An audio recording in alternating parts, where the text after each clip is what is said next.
The proposed deal would join the third and fourth largest U.S. mobile carriers into a single company. Live coverage from the House Energy and Commerce Subcommittee on Communications and Technology here on C-SPAN 3.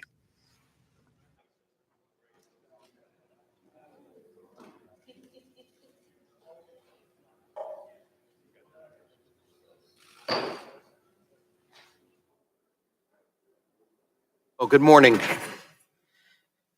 Before we get started, I want to express my condolences to Congresswoman Debbie Dingell on the loss of her husband, John. John was a dear friend and mentor to me and many members of this committee. His passion for oversight, accountability, legislative process, and his lifetime of public service is an example to all of us. His passing is a great loss to our nation, to Congress, and this committee, which he loved so much. John, may you rest in peace. The chair will now recognize himself for 5 minutes. Welcome to the Subcommittee on Communication and Technology's hearing on protecting consumers in competition and examination of the T-Mobile-Sprint merger. This hearing is noteworthy because the last time a merger hearing was had before this subcommittee was almost 9 years ago. And in that time, there have been numerous mergers within this subcommittee's jurisdiction that have gone without a hearing. I believe it's the duty of this subcommittee to allow our members to publicly discuss and debate the merits of these transactions and to question the relevant stakeholders. The merger before us today is between two of our country's national wireless providers, T-Mobile and Sprint.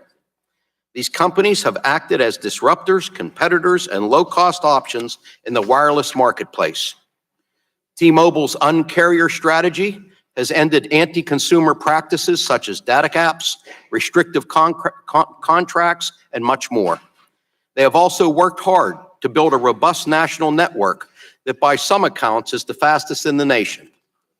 For its part, Sprint has been a leader in roaming agreements for rural providers and wholesale access for prepaid and lifeline providers. Sprint has worked hard to bring its networks to within 1% of Verizon's in terms of network reliability, or so their commercials say so.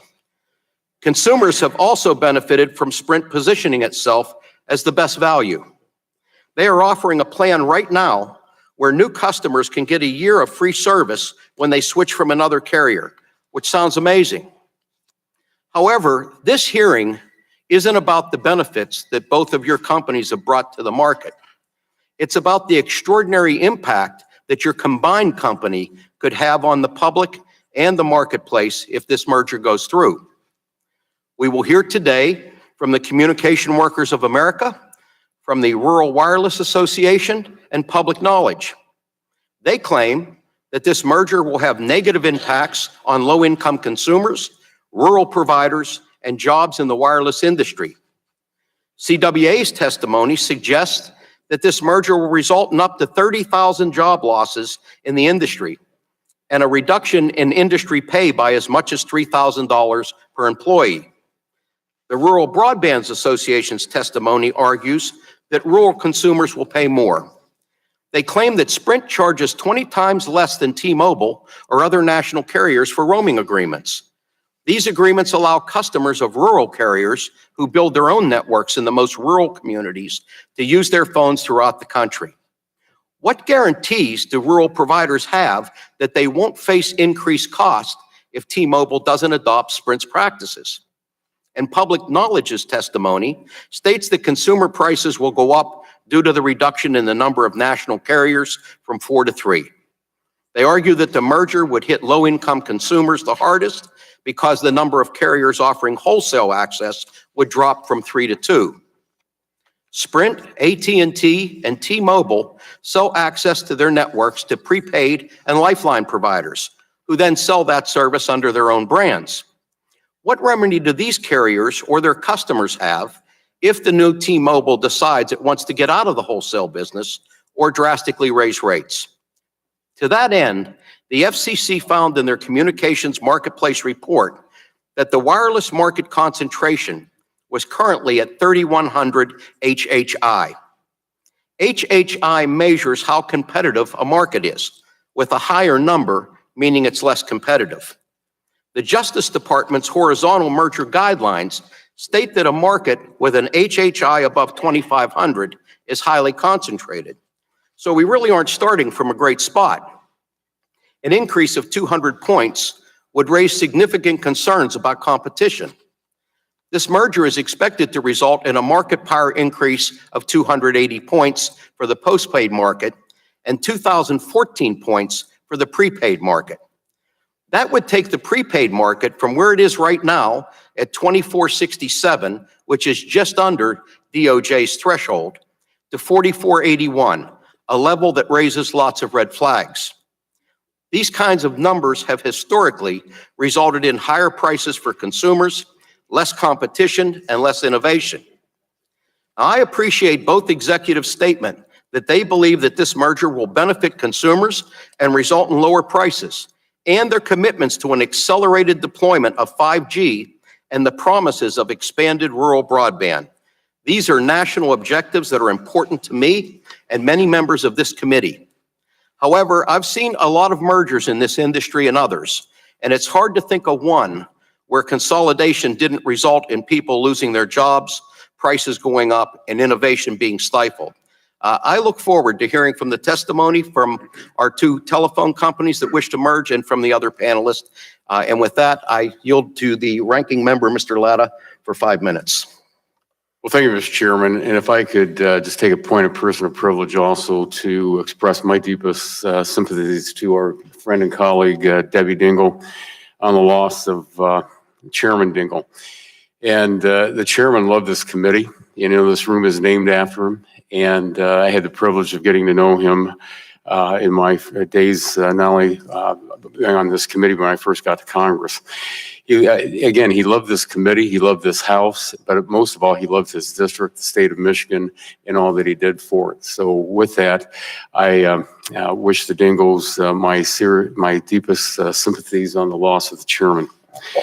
And again, Mr. Chairman, thank you very much for convening our panel of witnesses today. And to our witnesses, thanks very much for being here. We appreciate your time. I look forward to hearing your expertise and different perspectives as we discuss the future of the telecommunications marketplace and learn more about the proposed merger of T-Mobile and Sprint. With any talk of merger comes a long list of potential benefits and drawbacks, and this one is no different. I understand from the CEOs of T-Mobile and Sprint who are with us today that there are many pro-consumer outcomes possible if the merger is approved. These potential benefits range from providing mobile broadband to millions of unserved and underserved Americans living in rural areas to helping the United States win the global competitiveness race to 5G. But I also understand from several of the witnesses representing groups here today that the combined company could pose some harm to consumers. Some of the potential drawbacks include the possibility to eliminate jobs or increase the price that consumers pay for access to wireless service. Our role in this committee is not to weigh the merits of these arguments and determine if this merger is in the public interest.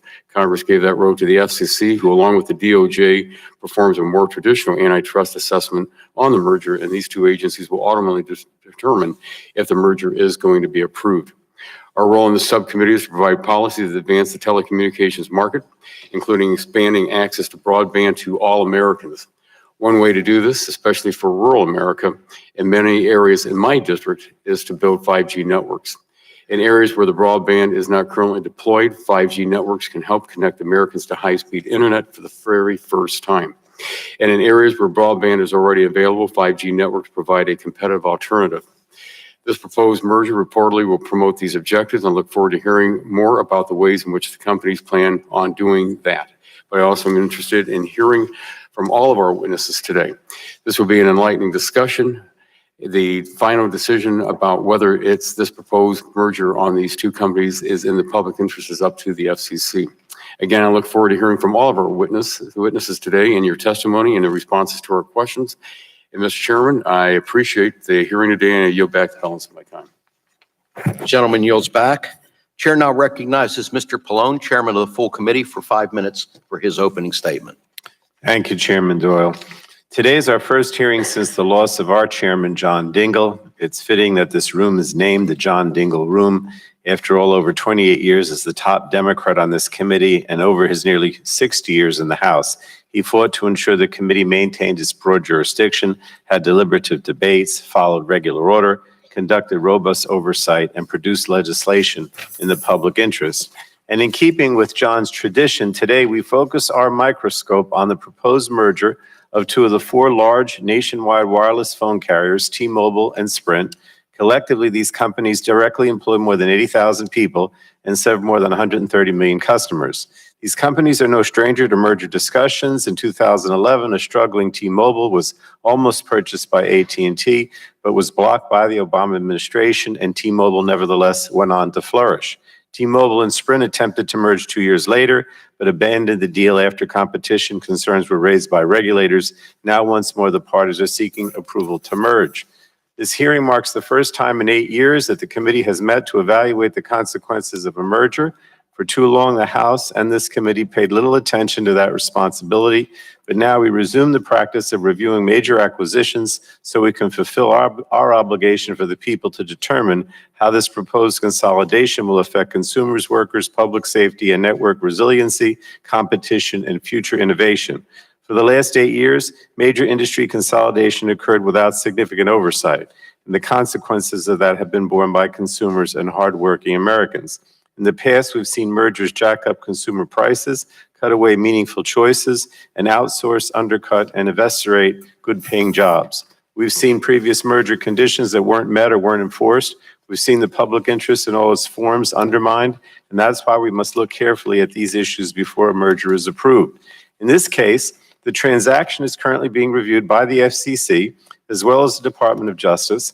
As part of our oversight responsibility, we must make sure that the FCC is carefully reviewing the facts and keeping consumers' best interests in mind when deciding the fate of the merger. And I know we're going to have many hard questions today because the facts surrounding this merger are so much in dispute. For example, Mr. Ledger says that new T-Mobile won't raise consumer prices, but others say his company's filings acknowledge consumers could see price hikes, some argue by up to 15%, with the merger being particularly hard on the poorest consumers. How can we be sure that consumers who can least afford to pay more are not harmed by the merger? T-Mobile filed a letter committing not to raise prices with the FCC. Putting aside whether that's sufficient, there's a serious question as to whether the Trump FCC would be willing to impose any conditions in a merger order. Mr. Ledger says that the merger of T-Mobile and Sprint will be a net job creator on day one. But the Communication Workers of America say we should expect the loss of 30,000 jobs. The truth will have long-term implications for American families across the country. And Mr. Ledger says that new T-Mobile will create a world-class 5G network. But opponents say that both T-Mobile and Sprint have committed to investors to deploying 5G networks as separate and independent companies. 5G deployment is important, obviously, and valuable to consumers in the economy, and whether the merger expedites 5G rollout merits consideration. And Mr. Ledger also says that the merger of T-Mobile and Sprint will help new T-Mobile compete with AT&T and Verizon, all while new entrants and cable companies begin to compete in wireless. But smaller carriers worry the merger might snuff out existing and new competitive players that rely on wholesale access to T-Mobile and Sprint's networks. To this end, we must understand not only how the merger affects the current wireless marketplace, but also the marketplace of the future. And finally, Mr. Ledger says that the merger of T-Mobile and Sprint will help new T-Mobile build out robust rural broadband, while others argue that new T-Mobile will shut down 25,000 cell towers across the country. And I'd like to understand whether this is accurate and whether it will have a negative effect on the resiliency of the wireless network during disasters. So, Mr. Chairman, there are a lot of conflicting opinions on the impact of this merger, which is why this hearing is so important. And I hope that members will get the straight answers here today, and I yield back. Gentleman yields back. Chair now recognizes Mr. Walden, ranking member of the full committee, for 5 minutes for his opening statement. Thank you, Mr. Chairman. And as you all have said, I know we all have the Dingell family in our thoughts and our prayers on this difficult week. John Dingell taught us all how to be legislators. He was a legend in many respects. And nobody, despite everybody's attempt, has ever been able to do the yes or no questioning as effectively as Mr. Dingell did. We've all tried to emulate that. And so he is missed. He will never be forgotten. And I'm glad we're all honoring his life, his work, his service, and remembering Debbie in our prayers. Mr. Chairman, I'd like to echo my colleagues' warm welcome to all of our witnesses today and to thank you all for making the time to come share your thoughts with the subcommittee. We've generally avoided hearings focused on specific transactions in an effort to allow the regulators who are actually responsible for assessing them to do their work as much as possible, free from intense political influence. It's been my hope that experts at the FCC and the Department of Justice, who as we speak are reviewing this transaction and its potential impact on public interest and competition, will continue their analysis without undue political pressure. Now, in a district like mine, which would stretch from the Atlantic to Ohio, it's a district that gives new meaning to the word rural. We have coverage gaps that engulf huge areas of the map in places with as few as one person for every square mile. For Americans in some of these areas who have been awaiting the promise of broadband for far too long, with the connectivity, educational, and economic empowerment it brings, any news on this front is great news for celebration. So we've been appreciative of T-Mobile's rapid build-out efforts in Central Oregon and as a result of its newly acquired 600 megahertz licenses. This committee's bipartisan work last year to keep the repack on track with an additional $1 billion for reimbursement of broadcasters' moving expenses, more and more districts are realizing the benefits of groundbreaking incentive auction that we made possible through the action of this committee.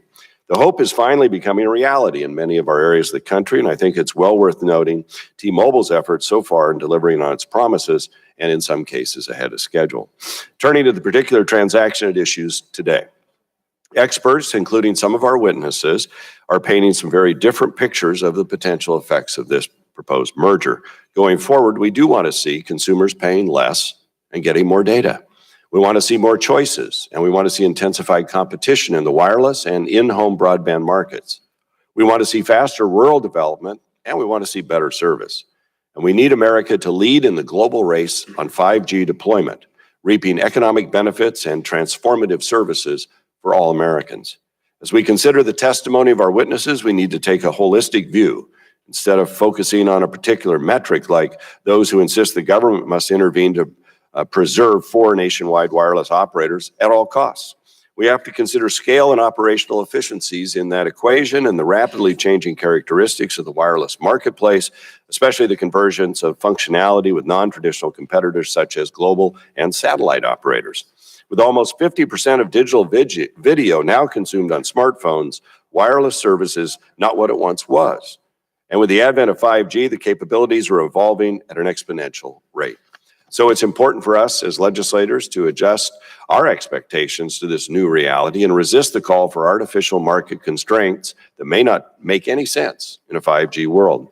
I look forward to the witnesses today and their perspectives on each of these issues, and I want us to be the world's fastest and best 5G ecosystem, secure, affordable, and accessible to every American.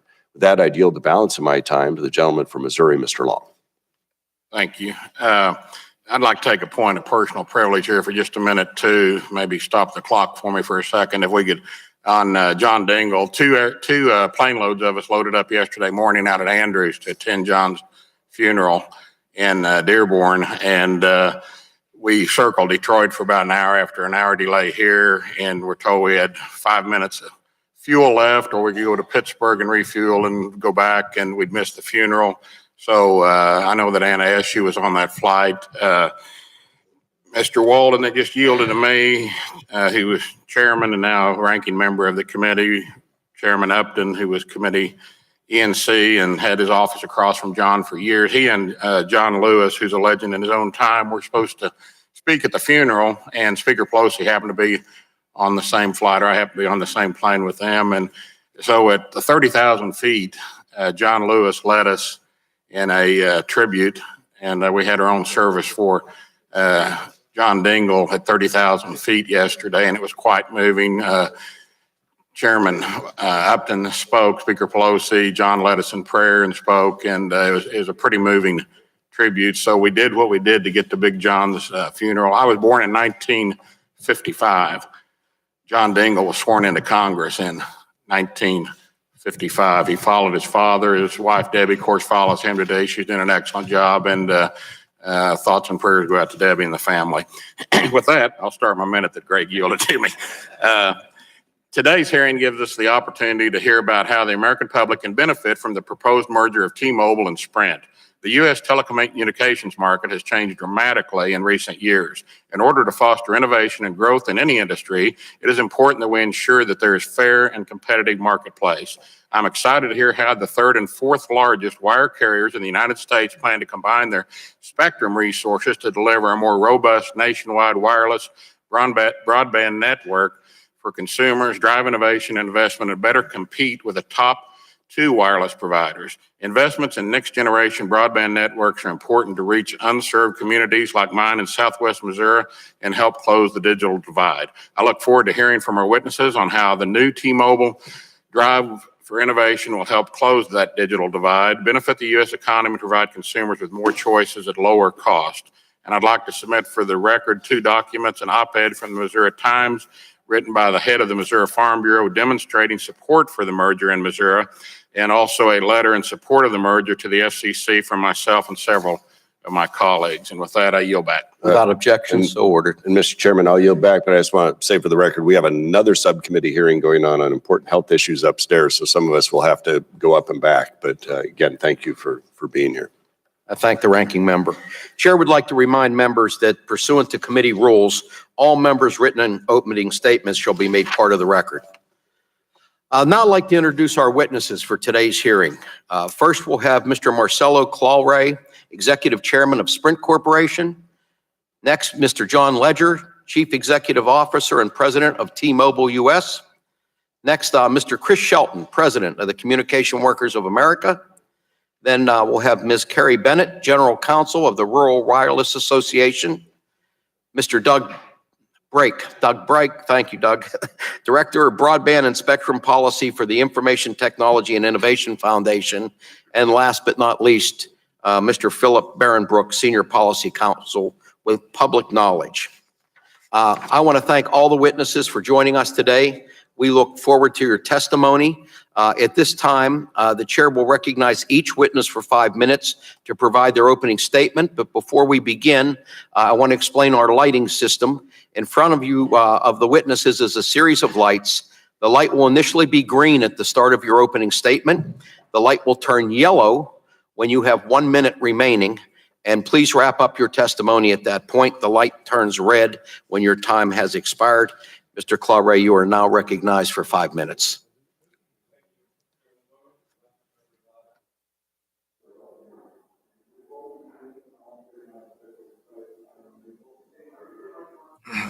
Before we begin, I want to pay my respect to Chairman Dingell and his long-standing service to this country. It's an honor to be here today, and I'm grateful for the opportunity to speak with you. I would like to take the opportunity to explain why Sprint's proposed merger with T-Mobile will be great for the American consumers, will be great for Sprint employees, and will be great for our country. I'll go into details in a moment, but before I do so, I want to tell you a little about me. First, I'm an immigrant. I immigrated to the United States as a young man from Bolivia. I had very little money. I went to a small university in Boston, and I received a priceless education. Second, I'm an entrepreneur. After I graduated college, I founded a company called Brightstar. I started selling phones out of my car, and I gradually grew Brightstar into the largest mobile phone distribution and supply chain services company in the world. We worked very hard and grew over $10 billion in sales and thousands of employees. I'm most proud that we made Brightstar the largest Hispanic-owned business in the history of our country. In 2014, I sold Brightstar to SoftBank. Immediately after that, I became Sprint CEO. At that time, Sprint, a Kansas company, was near financial distress. In 2013, the company lost $5 billion, and in the previous 10 years, Sprint lost over $25 billion. And we had approximately $31 billion in debt. A great company with tens of thousands of jobs across the US was at risk. Beginning in 2014, we undertook a massive and painful transformation of the company. We worked hard the same way we did at Brightstar, from the ground up. We reduced our expenses close to $6 billion through cost reductions, employee layoffs, and some unwanted transfers to jobs overseas. We didn't want to, but we had to. Today, Sprint is no longer in financial dire straits, but we face some significant challenges. Despite our success, we were unable to fix our main challenge, the quality of our network. We could not fix our network because of our poor financial condition and our lack of low-band spectrum. Because of our network quality, Sprint still struggles to attract lots of new customers, and many customers that we acquire live at a faster pace than our competitors. Customers today are not willing to sacrifice quality. Today, the US wireless market has become a duopoly. Verizon and AT&T have close to 70% market share, and they control 93% of the cash flow generated from the industry. As a result, it's very hard to invest and compete at the same level. Today, we're at a technological inflection point. Over the next few years, 5G is coming, a new standard of connectivity. It's going to completely change the way we connect and the way we live our lives. But Sprint doesn't have the resources to build a 5G network to provide the necessary competition against the AT&T and Verizon duopoly. We estimate that we will need close to $20 to $25 billion just to offer 5G in our limited coverage area. And because we don't generate any cash flow, we would have to raise more debt, and to pay for that debt, we would have to increase our prices to the American consumer. The only company that can build the world's best 5G network is a combination of Sprint and T-Mobile. And we can only do this if this merger is approved. As a combined company, we're committed to invest nearly $40 billion over the next 3 years to build the world's best 5G network with nationwide coverage. How can we do this together? It's simple. It is the marriage of two necessary and complementary 5G pieces. Sprint has high-capacity spectrum, which we've acquired over many years. T-Mobile has broad national coverage spectrum. It is capacity plus coverage. Today, we can build the world's most advanced, covering every corner in America in urban, suburban, and rural areas. We cannot take lightly that America needs to lead the world in 5G. China had made it their priority to win the 5G race. They're investing billions. When a country has the best network with the latest technology, it brings massive economic stimulus, explosive job growth, and a new wave of entrepreneurs. America is a land of innovators and disruptors. Let's keep it this way. My story validates this. Letting another country take the leadership away from the US will cause irreparable damage. This is an opportunity of a lifetime. In addition, yes, we are committed to lower prices. When we merge our two companies, we will create 8 times the network capacity that we would have on our own. We'll have to beat AT&T and Verizon on price to fill this capacity. This makes financial sense, it is good business, and most importantly, it is our commitment. Lastly, it is true that most mergers do not create jobs. This merger is the opposite. This is a growth story. This new company will create new jobs, blue-collar, white-collar jobs, jobs in urban, suburban, and rural America. We'll need skilled network engineers, construction crews, enterprise sales teams, call center jobs that we're going to bring back from overseas, and new sales reps for the new stores that will be opening. I can't thank you enough for allowing me to speak today. As I mentioned, I'm grateful to this country, and as an American entrepreneur, I hope you will approve this merger. I look forward to answering your questions. Thank you very much. The chair now recognizes Mr. Ledger for 5 minutes. Thank you, Chairman Doyle, Ranking Member Latta, and other members of the subcommittee for inviting Marcelo and me and the rest of the panel here today. Before I begin my remarks, let me offer condolences to Congresswoman Dingell on the loss of her husband, John Dingell, a towering figure in the House and a leader in this committee. I appreciate the opportunity to tell you about the tremendous benefits of the proposed T-Mobile Sprint merger and the progress we're making towards making it a reality. So first, what will this merger deliver? It will deliver a supercharged Un-carrier, which can ensure U.S. leadership in 5G, increase competition, and create American jobs. First and foremost, the new T-Mobile will make sure America wins the global 5G race. This is so important because 5G will unlock new capabilities that will fuel innovation and job creation well beyond anything we've seen so far. 5G will completely transform the way Americans live, work, travel, and play.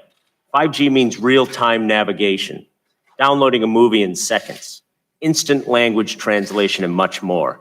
Nearly every business in America will be able to use 5G to revolutionize how they create and deliver goods and services. Best of all, with this transaction, the benefits of 5G won't just flow to big cities. Combining Sprint and T-Mobile will produce a faster, broader, deeper network that is truly nationwide. It will benefit consumers and businesses everywhere, including rural America. Neither company could achieve this on its own. Second, new T-Mobile will have the capital, the scale, and the network to supercharge competition, unleashing significant benefits for consumers that includes keeping prices low. The combined company will continue the T-Mobile tradition of disrupting the wireless space And we will disrupt in-home broadband with new wireless broadband options, freeing millions from the stranglehold of big cable. Budget-conscious customers have the most to gain because they consume the most data. They have the most to gain when data costs less. It will be a huge leap across the digital divide. Our opponents are wrong when they claim that the merger will lead to higher prices. In fact, the opposite is true. Consumers will win with lower prices and better services. How? Our costs will drop sharply and our network capacity will expand tremendously. I am so confident that the merger will lower prices that we're willing to put our money where our mouth is. Last week, we committed in writing to regulators that we will make available the same or better rate plans as those offered by T-Mobile or Sprint for the next 3 years. Third, this merger will be a tremendous jobs creator at New T-Mobile and across our country. Our merger will be jobs positive from day one and going forward. The build out of our 5G network, investment in new customer care centers, and expansion into new businesses like video distribution, broadband, and enterprise services means thousands more jobs than the two standalone companies would have needed. In the first year, we will have thousands more employees than the standalone companies combined. By 2024, we have 11,000 more employees. Our critics are wrong about the impact on jobs. I've looked at their arguments and supposed analysis, and they do not make sense. They ignore the facts. They don't account for any areas where jobs will grow, like network integration or new customer care centers. And by the way, we've heard this story before. They said we would cut 10,000 jobs when T-Mobile merged with Metro PCS. In fact, we expanded jobs by thousands. Let me say this to every T-Mobile and Sprint employee working in one of our stores today. Each of you will be offered a job with the new T-Mobile. Our opponents have also lobbed false allegations that this transaction will allow Huawei and ZTE into U.S. networks. Let me be clear. There is no Huawei or ZTE equipment in our network today, and there never will be. Not today, not tomorrow, not ever. Many have already recognized the tremendous benefits of this merger. CFIUS and Team Telecom have completed the national security review and approved the transaction. 16 of 19 states have completed their reviews and found the transaction to be in the public interest, and nearly 200 organizations, companies, government officials, and community leaders publicly support the transaction. I'm particularly honored that Congresswoman Eshoo, Congressman Shader, Congressman Long, and 10 other members have signed a bipartisan letter of support. To those that doubt us, I would simply say this. We are the uncarrier. My management team and I believe on delivering on our promises, and we know if we do not, we will lose the credibility and the trust of our customers and employees. I can promise to you, the new T-Mobile team will deliver for consumers, American workers, and for our country. Thank you, and I look forward to answering your questions. Thank you, Mr. Ledger. The chair now recognizes Mr. Shelton for 5 minutes. Chairman Doyle, Ranking Member Latta, Chairman Pallone, Ranking Member Walden, and members of the Microphone on. Sorry. And point it towards your face there a little bit so we can. Chairman Doyle, Ranking Member Latta, Chairman Pallone, Ranking Member Walden, and members of the committee. First, let me offer CWA's condolences on the passing of Chairman Dingell to all of you and to his family. My name is Chris Shelton. I'm the president of the Communications Workers of America. We represent 700,000 employees in telecommunications and other industries, including more than 45,000 in wireless. Let's tell it like it is. This merger would kill American jobs and raise prices on American consumers to enrich two foreign companies, Deutsche Telekom from Germany and SoftBank from Japan. Our analysis shows that 30,000 Americans would lose their jobs. More than 25,000 of those jobs would be in retail stores all across the country. Some owned directly by Sprint and T-Mobile, others owned by independent retailers. The other job cuts would be in headquarters. Sprint and T-Mobile compete with each other for the same type of customers, often low-income households, which is why their stores are located near each other's, sometimes right across the street. You'll see in Newark, New Jersey, how close the stores are together. You can see from the maps how Sprint and T-Mobile stores tend to be right next to each other. This is especially true for the prepaid brands, Boost and Metro PCS, which tend to be concentrated in lower income areas. So if the companies merge, why would they keep two neighboring stores open? Chances are they won't. Rather than the merger will mean pink slips for 30,000 wireless workers across the country. You heard the CEO of T-Mobile say that they will add jobs. Pardon my language, but that's just bull. Without binding and enforceable commitments, and I mean commitments that have no loopholes, such promises are just cheap sales and talk and are easily broken. First, T-Mobile doesn't differentiate between internal employees and contractors, short-term temporary hires or long-term employees. Upgrading towers, for example, usually is done by temporary contractors, not full-time employees.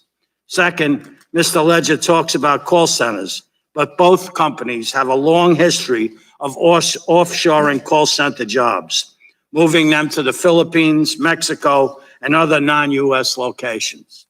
Third, T-Mobile has a track record of buying companies and then cutting jobs. After it acquired Iowa Wireless in 2018, it closed all iWireless call centers and more than 90% of its retail locations. It closed every single store in rural Iowa. Finally, trusting Sprint and T-Mobile with American jobs is like trusting a vampire at a blood bank. These are two of the worst companies in the United States when it comes to labor law and the treatment of workers. In recent years, T-Mobile has been charged with more labor law violations per worker than even Walmart. Violations include surveillance of employees and prohibiting workers from talking to each other about internal workplace investigations, even regarding sexual harassment complaints.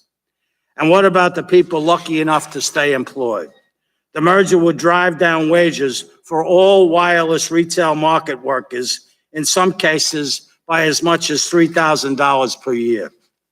Fewer firms competing for skilled labor means that each firm will pay its workers less.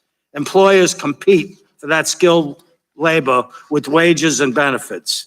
Take away competition, and the remaining companies can throttle down employees' compensation while jacking up prices on consumers. Both are symptoms of the same disease, too much market concentration. If Sprint and T-Mobile had not fought their workers who wanted a union, perhaps the employment and wage impact would not be as bad, but they did, and it is. To sum up, 30,000 fewer jobs, lower wages by as much as $3,000 per year, disproportionate harm to low-income communities, higher prices for all consumers, all to help a state-owned German company and a Japanese billionaire make more money.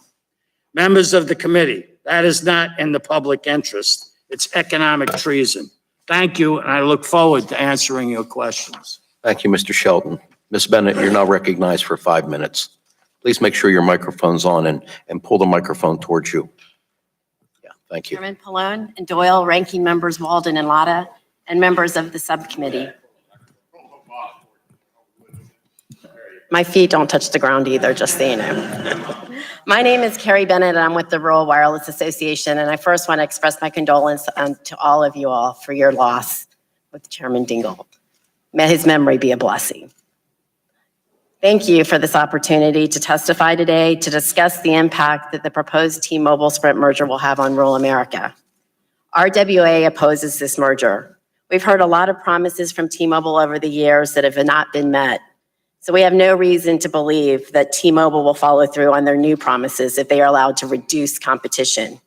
In short, this merger is bad for competition. It's bad for consumers, especially in rural areas, who will experience fewer choices, price increases, and substandard service.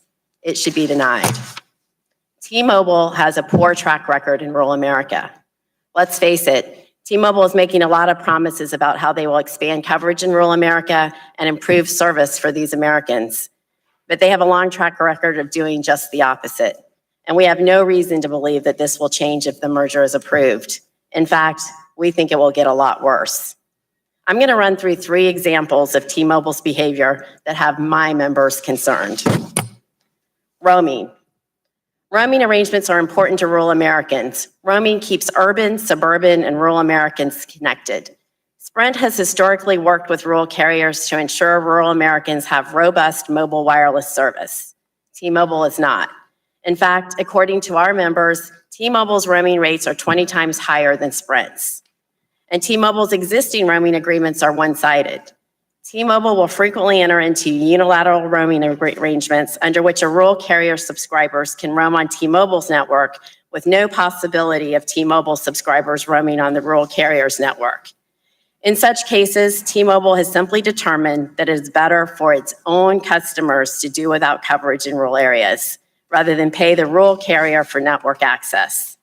This means that in those areas, T-Mobile's customers cannot be reached and are basically off the grid, all because T-Mobile chooses to restrict access. Do we really want a new T-Mobile's 100 million plus subscribers, which would be more than 1/3 of the market share, to be unable to access rural carriers' networks across the country? Next, rural call completion. Less than a year ago, the FCC found that T-Mobile failed to correct ongoing problems with delivery of calls to rural consumers.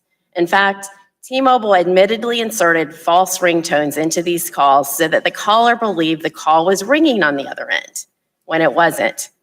Aside from blatantly breaking the law, T-Mobile's actions severely hindered rural consumers from running their businesses, communicating critical information to family and friends, and reaching emergency service personnel. This callous behavior, in an effort to save money, underscores the fact that T-Mobile's treatment of rural Americans is not in the public interest and harms rural telephone companies who would have received payments for terminating those calls. We believe that T-Mobile's destructive behavior will continue, perhaps even more aggressively once its rival Sprint is eliminated. Last, false broadband mapping claims. Our members have serious concerns about T-Mobile's broadband maps submitted in the FCC's Mobility Fund proceeding. That fund was created to provide $4.5 billion to mobile carriers over the next 10 years to help connect rural Americans who lack quality wireless broadband service. To make sure they know where the money is needed the most, the FCC asked wireless carriers to submit maps indicating where each carrier offers qualifying 4G broadband coverage. According to testing done by our members, when T-Mobile submitted its data, the company vastly overstated its rural coverage to make its reach even seem bigger than it was. When rural carriers went to test T-Mobile's claims, 95.8% of the tests showed speeds below the threshold demanded by the FCC or no 4G broadband service at all. In many of the places where T-Mobile certified it had coverage, cell sites had not been even put into operation. If left unrectified, carriers will be denied funds, causing a loss of service to rural consumers who rely on this funding to connect. The FCC is currently reviewing this issue, but before the FCC can make a public interest determination regarding this proposed merger, it must first find that T-Mobile has been honest in its dealings with the FCC. Our members' drive tests strongly suggest otherwise. The FCC should not approve a merger if an unresolved enforcement proceeding is pending. I thank you so much for your time, and I look forward to answering your questions. Thank you very much. Mr. Brake, you're now recognized for 5 minutes. Thank you, Chairman Doyle, Ranking Member Latta, and members of the subcommittee. Thank you for inviting me to share the views of the Information Technology and Innovation Foundation, or ITIF, on the pending merger of T-Mobile and Sprint. First, let me briefly echo the condolences to the Dingell family. He was a real legend and will be missed by all of us and all the members, as well as his Twitter followers everywhere. With that, ITIF strongly believes that a combination of Sprint and T-Mobile would bring about a better future for American businesses and consumers compared to one which each company attempted to continue alone. In my written testimony, I explore several reasons to support this merger. In these opening remarks, I would like to focus on 3 key issues. First, this merger provides an accelerated transition to robust 5G. Second, more competitors is not always better, or put another way, there's nothing special about the number 4. And lastly, I'd like to discuss the right way to define the market when thinking about this transition. First, and perhaps most importantly, 5G. The key point here is that a combined firm would have both the spectrum assets and financial strength to deploy a robust 5G network with broader coverage and significantly more capacity compared to what either company could provide alone. Not all 5G is the same. Around the world, carriers are in the process of exploring business models, deploying pilots, and incrementally replacing old equipment with new 5G gear. These initial exploratory offerings are different in kind, however, from the 5G network the parties envision. The combination of T-Mobile's low-band, wide coverage 600 megahertz spectrum and Sprint's high-capacity 2.5 gigahertz spectrum would make for a high-performance, nationwide, next-generation network that would help propel U.S. leadership and economic competitiveness, not just in 5G itself, but in the applications that an advanced network enables. This is incredibly important because 5G is anticipated to being more than just faster, more responsive phones. The technology is designed to be adaptive to a wide variety of use cases, hopefully driving significant productivity gains throughout the economy. The capacity from a new 5G network would effectively increase the supply of wireless services, again, more than the two companies could provide separately. We should expect this increased supply to maintain downward pressure on prices, including in the wholesale and prepaid market segments. Second, let's talk about competition. You'll hear some of my friends, or you already heard some of my friends on the panel, argue that the government must preserve 4 carriers for competition. But competition is a means, not an end unto itself. Of course, any market can have too few competitors, but it can also have too many, resulting in wasteful duplication of resources. I want to stress that again. More competitors is not always better. This is especially true given the economics of communications networks, which feature tremendously high fixed upfront costs to serve a given geographic area. These high fixed infrastructure costs allow for vigorous competition with relatively few competitors compared to other industries. We should want infrastructure companies to compete at sufficient scale. A combined company could do more with less, allowing the new firm to drive greater value throughout the business, ultimately passing a significant share on to consumers in the form of lower prices, a higher quality network, or innovative new offerings. A market of 3 healthy, relatively equal-sized companies that continue to invest and innovate is far, far better than a lopsided market with 2 firms considerably stronger than the others. There is no reason to preserve 4 for 4's sake. Lastly, it is important to not define the market too narrowly and acknowledge the dynamic forces changing competition. 5G is accelerating what are already rapidly differentiating business models in wireless services. Basic connectivity is increasingly commodified, and wireless companies are instead looking to new revenue sources to recoup their large ongoing investments. These new revenue opportunities include Internet of Things services, connected vehicles and drones, over-the-top video services, advertising, and perhaps most notably, fixed wireless broadband to the home, which is in turn prompting cable providers to explore wireless entry. These new business models, with value-added services built on top of basic connectivity, are likely to keep downward pressure on price for the traditional bundles of voice, text, and data, whether there are 3 or more facilities operators. Because this merger will accelerate flourishing U.S. 5G future, improves the market structure with 3 strong firms with sufficient scale to vigorously compete, and comes at a time of rapidly changing business models, we believe it is in the public interest and hope it is quickly approved. Thank you, and I look forward to your questions. Thank you. Mr. Behrenbrook, you're now recognized for 5 minutes. Thank you, Mr. Chairman, Ranking Member Lata, and members of the subcommittee. And I want to associate myself and public knowledge with the statements of the panel and the members of the subcommittee honoring Chairman Dingell's life and his service. Thank you for inviting me to appear today, and thank you for shining a light on the harms of the proposed Sprint T-Mobile merger. Today's hearing will show that this proposed merger is a bad deal for consumers, for competition, and for America's wireless future. The evidence clearly shows that this transaction does not serve the public interest and is unlawful under the antitrust laws. As you consider this deal, ask yourself, what will it mean for each of your constituents who rely daily on their smartphones? The answer is clear. They will ultimately pay higher prices and have fewer choices for wireless service. Since announcing their intention to merge in April 2018, the companies have failed to show that the merger would not violate competition laws. They have failed to show that the merger would affirmatively serve the public interest as required for FCC approval, and they have failed to show that other public interest benefits would be offset by the merger's substantial reduction in competition. The evidence Sprint and T-Mobile have presented to the FCC and the Department of Justice shows that consolidating the wireless market down to 3 national players would result in substantially higher prices for consumers. And you don't have to take my word for it. The economic analysis submitted by the companies admits as much.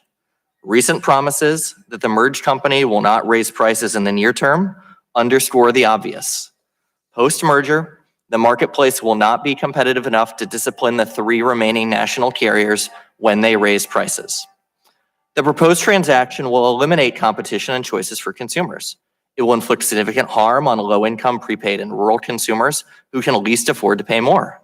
Additionally, the deal will lead to tens of thousands of lost jobs and lower wages for the workers that remain. The merger will eliminate avenues for new competitors to enter the wireless market. And finally, the deal will harm small and rural wireless providers and their subscribers who rely on competitive choices for roaming and wholesale. Remember, under the FCC's public interest analysis, the company's burden is not merely to show that there is a lack of public interest harms. They must demonstrate specific public interest benefits that would directly flow from the transaction. The FCC is charged with affirmatively promoting competition, not merely maintaining or protecting the existing level of competition. The companies have not shown that this merger would increase competition or benefit the public interest. The Commission's public interest standard is rooted in the text of the Communications Act, and the Commission is charged with ensuring the availability of advanced telecommunications to all Americans and that quality services are provided at just, reasonable, affordable rates. The merger would frustrate all of these fundamental goals. For nearly a year, Sprint and T-Mobile have attempted to overcome these overwhelming yet predictable harms to the public interest, consumers, and competition. To distract from the damage this merger would inflict on wireless competition, the companies insist that this merger is about competing with cable companies. Don't buy it. We've heard this before. This is exactly the same song AT&T and T-Mobile sang when they tried to merge in 2011. Policymakers, the public, and enforcement agencies rejected these arguments then, and these claims are similarly hollow and misleading today. The merger benefits alleged by the companies have collapsed under public scrutiny, and the company's economic and engineering models have come under substantial attack, and they actually undermine the case the companies are making here today. The DOJ, the FCC, and this subcommittee must follow the objective evidence they collect, rather than relying on unverifiable and unenforceable commitments made by the companies. That evidence includes prior public statements by the companies themselves, prior FCC and DOJ evaluations of 4 to 3 wireless market mergers, international wireless market comparisons. All of this evidence clearly shows that the merger will gut competition in the wireless market, lead to dramatically higher prices for every wireless consumer. Further, the evidence undermines the speculative and unverifiable benefits the companies continue to allege and have done so here today. To be clear, this merger is not necessary to build 5G networks. It will not increase investments in 5G. On their own, the companies are already competing to deploy robust 5G networks. This will continue, preserving the well-documented benefits of vigorous four-firm competition. And it will not lead to new deployments in rural areas or help close the digital divide. Thank you for your invitation to appear here today, and I look forward to answering your questions. Thank you. With the conclusion of witness testimony, we're now going to move to member questions. Each member will have 5 minutes to ask questions of our witnesses. And let me say to my colleagues that I love you all dearly, and it pains me greatly to bring the gavel down when you've exceeded your 5 minutes. But the kindness that I showed last week resulted in many people going much over their 5-minute time. So if you're near the very end and you ask the question and it takes more than 5 minutes for the answer, we'll certainly let that happen. But after 5 minutes, please, no more questions, or I'm going to have to enforce it with the gavel. So, and I'll try to set an example by yielding myself 5 minutes and staying within the time. So, Mr. Ledger, I'm going to ask you and Mr. Barenbrook the same question, but a different way. And I'm going to hold each to 45 seconds because I've only got 5 minutes. So tell me, Mr. Ledger, why you think this merger is different than other mergers in the past in highly concentrated areas. Tell me why you think this isn't going to result in some of the things we've seen in other mergers where it did raise prices and it didn't bring competition. What's different about this? Yeah, thank you, Mr. Chairman. In general, the issue with mergers is that industries consolidate, supply goes down, prices go up, and jobs are eliminated. This is a unique merger where the outcome of this merger will be a significant increase in supply in the form of 8 times the capacity that our network will make available. It will bring an 87% decline in the price per gig of data, and jobs will go up. So this is dramatically different. It's unique at the advent of 5G. The complementary nature of these networks increases supply significantly, which will decrease prices. That's quite different. Thank you. And that was within the 45 seconds. I appreciate it. So, Mr. Barron, tell me in the same amount of time why you think this merger is going to be the same as any other merger. Thank you for the question. So this merger is remarkably similar to AT&T T-Mobile. That merger was rejected by DOJ and the FCC in 2011. That deal would have led to DOJ and the FCC found higher prices, less competition to discipline the marketplace. Less competition would also mean less innovation in service plans, less robust networks, lower customer service quality, less incentives to invest and deploy. Those things are all true here. But in some instances, this merger is actually worse. We're actually eliminating both of the smaller maverick competitors that challenge and discipline the behavior of the 2 larger companies in the marketplace. They're also increasing harms to the prepaid market, low-income consumers, the Lifeline marketplace, and then lastly, the roaming and MVNO marketplace. Those harms are exacerbated here compared to AT&T T-Mobile. Thank you. Mr. Sheldon, if a Sprint employee is working at a retail store and they lose their job because they are working across the street from a T-Mobile store, is the claim being made that that employee will get another retail job in that area? Or do you think rather it's potentially that these jobs will be displaced and at best replaced by different types of jobs in different communities? Will you put your mic on? First of all, it may not be a Sprint employee that loses their job, and that's kind of the problem with the numbers here. Most of the Pull your mic towards you. Most of the stores are independent contractors who don't have Sprint employees. But I don't see how even a Sprint employee, say in Pittsburgh, would lose their job in Pittsburgh because of a consolidation of stores and end up in Pittsburgh. They might end up in Nebraska if Mr. Ledger keeps his word and offers that employee a job. But I don't see how they're going to, because of the concentration of stores. After this company merges, if it merged, they'd have twice the number of stores that either AT&T or Verizon has now. So stores are going to be closed no matter what happens. Thank you. Mr. Barron-Brook, what precedent is set by allowing competitors to merge to achieve an evolutionary step in technology? I mean, what happens then for 6G or 7G? And how did the government view similar claims for 3G and 4G? Yeah, Congressman, that's a good question. So as you'll recall, in AT&T T-Mobile, one of the claims the companies made was that they couldn't deploy 4G LTE coverage to the entirety of their network footprints to the rest of the country if they didn't merge.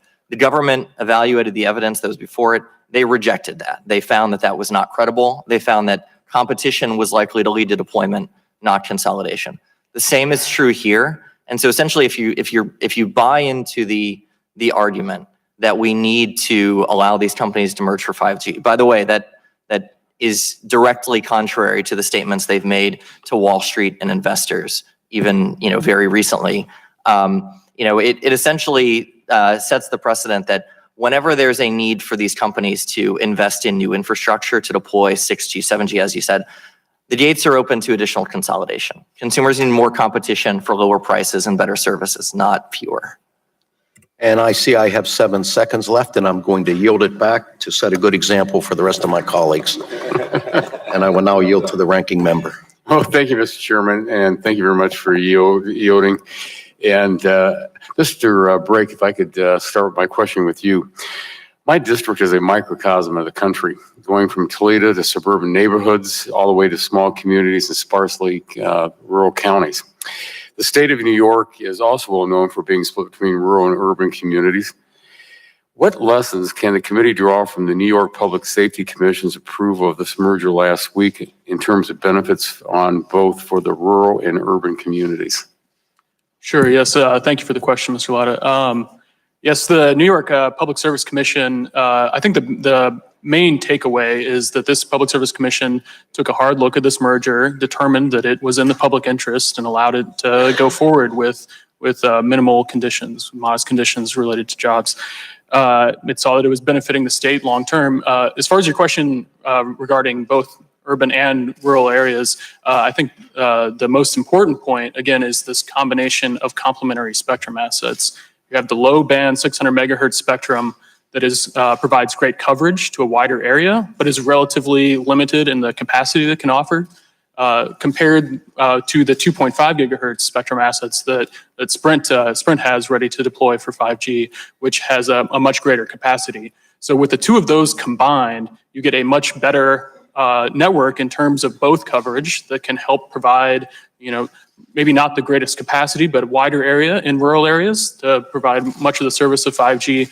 But also in urban areas, you get a much greater capacity with a 2.5 gigahertz to see a more robust 5G network, again, than either company could provide on its own, or even greater than the two individual companies combined, if you want to put it that way.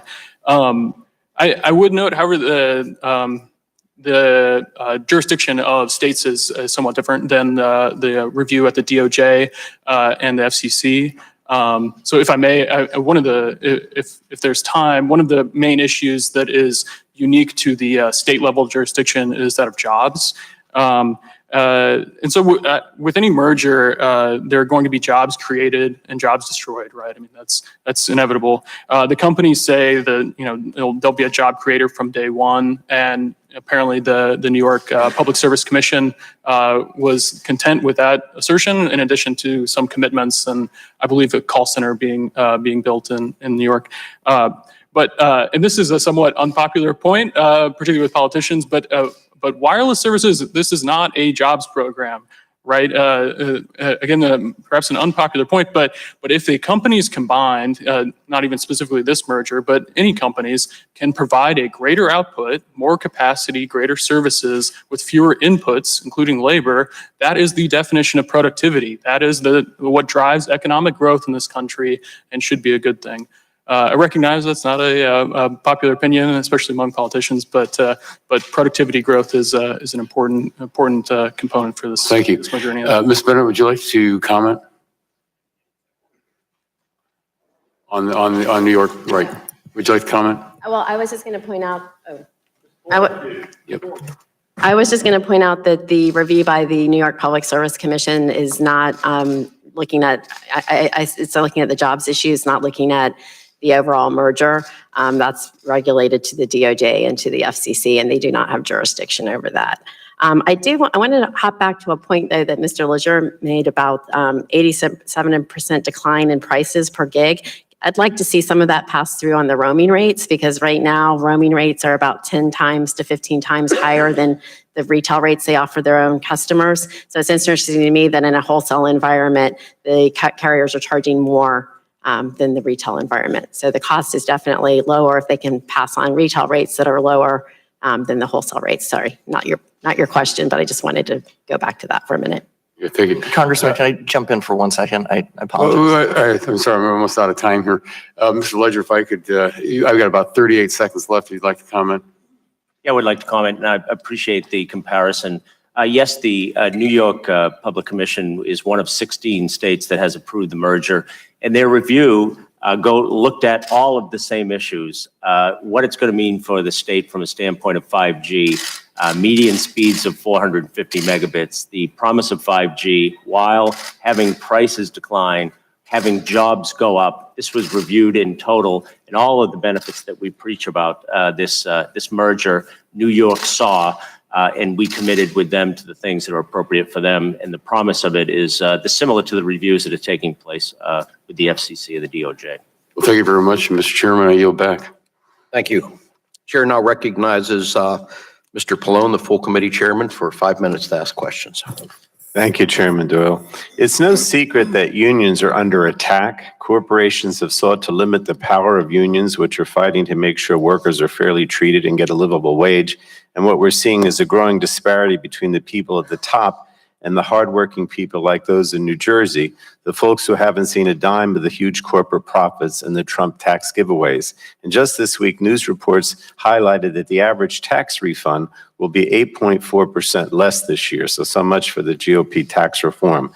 Now, the CWA has argued that the merger of T-Mobile and Sprint could wipe out as many as 30,000 jobs, about 25,000 in retail, and about 5,000 corporate. At the same time, T-Mobile has announced it will be opening 5 new customer experience centers if the merger is approved, which will create up to 5,600 jobs by 2021. So I wanted to ask Mr. Ledger about that. In 2012, T-Mobile shut down 7 call centers and allegedly sent the jobs overseas. But now, you're saying that we're going to have these new customer centers. Is there anything in the law or any legally enforceable protections to ensure that these new center jobs are actually created? And if those jobs are created, is there anything in the law or any legally enforceable protections to ensure that they wouldn't be outsourced in a few years to somewhere else? Thank you, Congressman. The couple of things I'd like to insert is, and I'm very proud of my tenure being the CEO since the end of 2012. I would point out that the employees, badge-carrying T-Mobile employees since that time have gone up 250%. The employees of Metro... Mr. Ledger, is your microphone on? Yes? Okay. Okay. We'll let a little sorry closer about so that. we can hear you.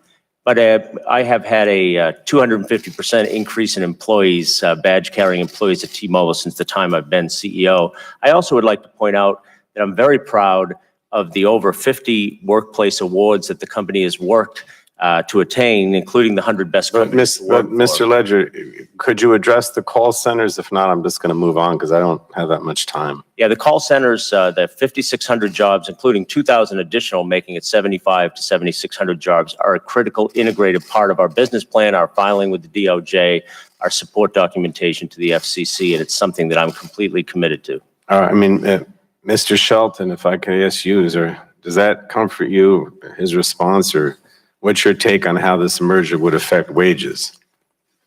Our belief is that it will have a downward effect on wages, and we have a study from the Economic Policy Institute and the Roosevelt Institute that just like prices go up with less competition, wages go down with less competition for labor.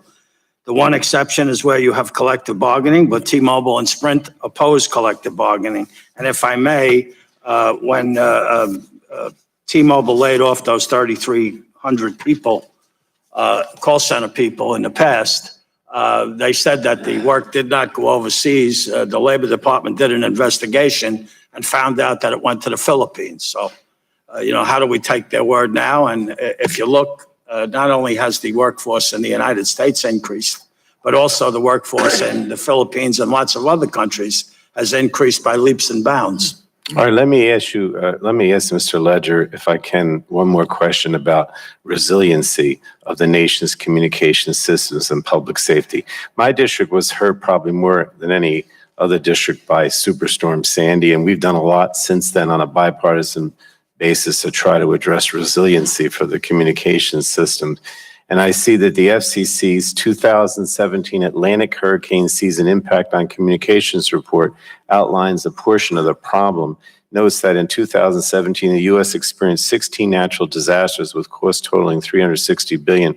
I'd like Mr. Chairman to enter that into the record if I could, that report. Without objection, so ordered. But my worry is that consolidation of network infrastructure could prioritize cost savings over resiliency in the face of disasters. And I noticed network resiliency wasn't addressed in your public interest statement at the FCC. So, Mr. Ledger, there's much time. Can you explain why you chose to leave this issue out of that public interest statement, and whether you had discussions with the FCC regarding how this deal will affect network resiliency and public safety? Thank you for that important question, sir. I think the FCC's feedback on the increase in resiliency and the response to natural disasters in the last year or two by T-Mobile has been industry leading and something that they're extremely proud of. Resiliency of our networks has been a critical priority, and it is a critical priority of the new T-Mobile's network. And you know, this infrastructure plan will significantly increase the resiliency of our network, and it is part of the plan. All right, thank you so much. Gentleman yields back. Chair now recognizes Mr. Walden, the full committee ranking member, for 5 minutes to ask questions. Thank you, Mr. Chairman. And before I start, I want to thank you for your concern about these jobs. Now, you know, we had a hostile takeover here at this committee, and we lost about half our staff. And I'm just wondering, in this new spirit of protection of lost jobs, can we get those back? Yeah, were they reassigned to a different neighborhood? Yeah, you could say that. I want to thank our witnesses for being here. Mr. Berenbach, I know Mr. Brake talked in his testimony about the number 4 carriers. Is there a magic to number 4 in terms of competition in this space? Is there some magic to 4 versus 5 versus 3 versus 8? You know, it's a good question. The key, as the Department of Justice and the FCC looked at this deal, isn't whether there's a magic number of firms in the marketplace. It's, do the players in the marketplace, does the structure of the marketplace promote lower prices, more investment, better choices for consumers, more deployment of broadband services?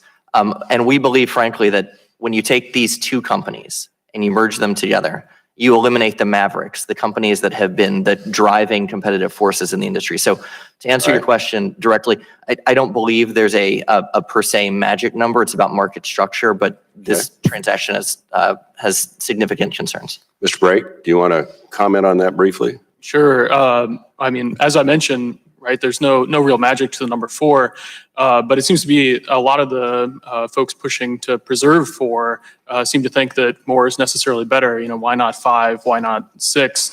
Why not 7? And the answer is clear. It's because then you end up with all of this duplication of infrastructure that leads to a fragmentation of market, increases costs that ultimately have to be borne by consumers of the network, right? And so the question is, what's the optimal balance between, you know, competition that drives down prices, continues innovation, but doesn't see these duplication of resources? Considering the limited cash flow and the high debt of Sprint, there's a good indication that that optimal number is closer to 3 rather than 4. All right. Thank you both. I appreciate your perspectives on that. I want to turn to our other representatives here. Talk to me, Mr. Clary and Mr. Ledger, about roaming rates and what we should anticipate consumers, and about data, both data access and costs. Going to go up, going to go down. As you both know, my district's pretty enormous and gives new definition to rural and remote. And we're concerned about how these two would work. And I don't know which between you wants to go first on that, but please, and thank you again for being here. Thank you, Congressman. One of the most important pillars of this merger is the increasing capacity. Basically, when you put these two networks together, you're going to create 8 times the capacity. So to put things in perspective, imagine if you had a stadium in which 2/3 of it is empty. Pretty much you're going to have an economic incentive to basically reduce prices and find different people to fill this capacity. This is why we've been very clear, and we made a commitment to lower prices. Traditionally, in most mergers, you don't find companies that go and make a voluntary filing to the FCC like John and T-Mobile did, basically making a commitment that prices will remain the same or lower. It's a question of capacity. We're going to have more capacity than ever before, 8 times capacity, so we got to fill it, and that's going to be filled by the different partners in the industry. All right, Mr. Ledger, you want to address those 2 issues as well? Yes, thank you, sir. I would first say, let's be clear. The wireless industry is a duopoly controlled by AT&T and Verizon, who control over 80% of the profitability and 95% of the cash flow. And after the merger, they will still have almost 70% market share. What we've done for 6 years at T-Mobile as the Un-carrier, the whole thesis of this transaction is to use this increase in supply, capacity, and decreased price to supercharge the Un-carrier, to bring competition. You will see users have a 87% decline in the price per gigabit of data you will have an 8-fold increase. Users will go from 10 gigs to 80 gigs, and that's just in wireless. We expect to take that competition also to the cable industry, which is not only a duopoly, it's a monopoly. And most of America, 79%, have no more than one choice for high-speed broadband access. And we plan on entering that market, having as many as 9.6 million customers, serving 50% of the geography of the United States, and saving just in that part over $13 billion a year to people on their cable and in-home broadband bills. All right. I thank all of our witnesses for your comments. My time's expired. I yield back. Thank you. I recognize myself for 5 minutes, but I first want to reiterate my colleagues and the panelists on recognizing the leadership that John Dingell provided on a bipartisan way to get legislation done that was sustainable in the long run, and hope we can continue in that tradition. Many households in my district live paycheck to paycheck. More than a quarter have an annual income of less than $35,000 a year. If these households are faced with even a couple more dollars each month, it could mean they no longer have access to wireless service. So, Mr. Ledger, can you cite any recent example where a country went from 4 to 3 wireless carriers and prices did not increase? Thank you very much for the question, sir. And the types of customers that you describe, we are disproportionately serving both at T-Mobile and at Sprint, and they disproportionately have benefited from what we've done because they're the highest. Which is why we're worried about the merger reducing competition to that sector of the population. Thank you, sir. Since we've acquired Metro PCS, the average price of a prepaid service to our customers have gone down 4%, but the data usage has gone up 12-fold. She really didn't answer my question. Any recent examples of countries that went from 4 to 3 and did not have prices increase? I'm not a study in the countries around the world. I understand. Mr. Berenbach, is it true that the 3 to 4 merger of T-Mobile, Netherlands, and Orange led to price increases in the Netherlands compared to other control countries? Yes, Congressman, between 10 to 17% price increases. Wow. And is it true that when Austria went from 4 to 3 wireless carriers, the prices also increased? Yes, sir, between 14 and 20%. And what's particularly important in that market is that one of the 3 remaining players is one of T-Mobile's sister companies, T-Mobile Austria. Wouldn't this merger have an even greater impact on lower income people who depend on prepaid services, since we would be moving from 3 to 4 facility-based prepaid providers?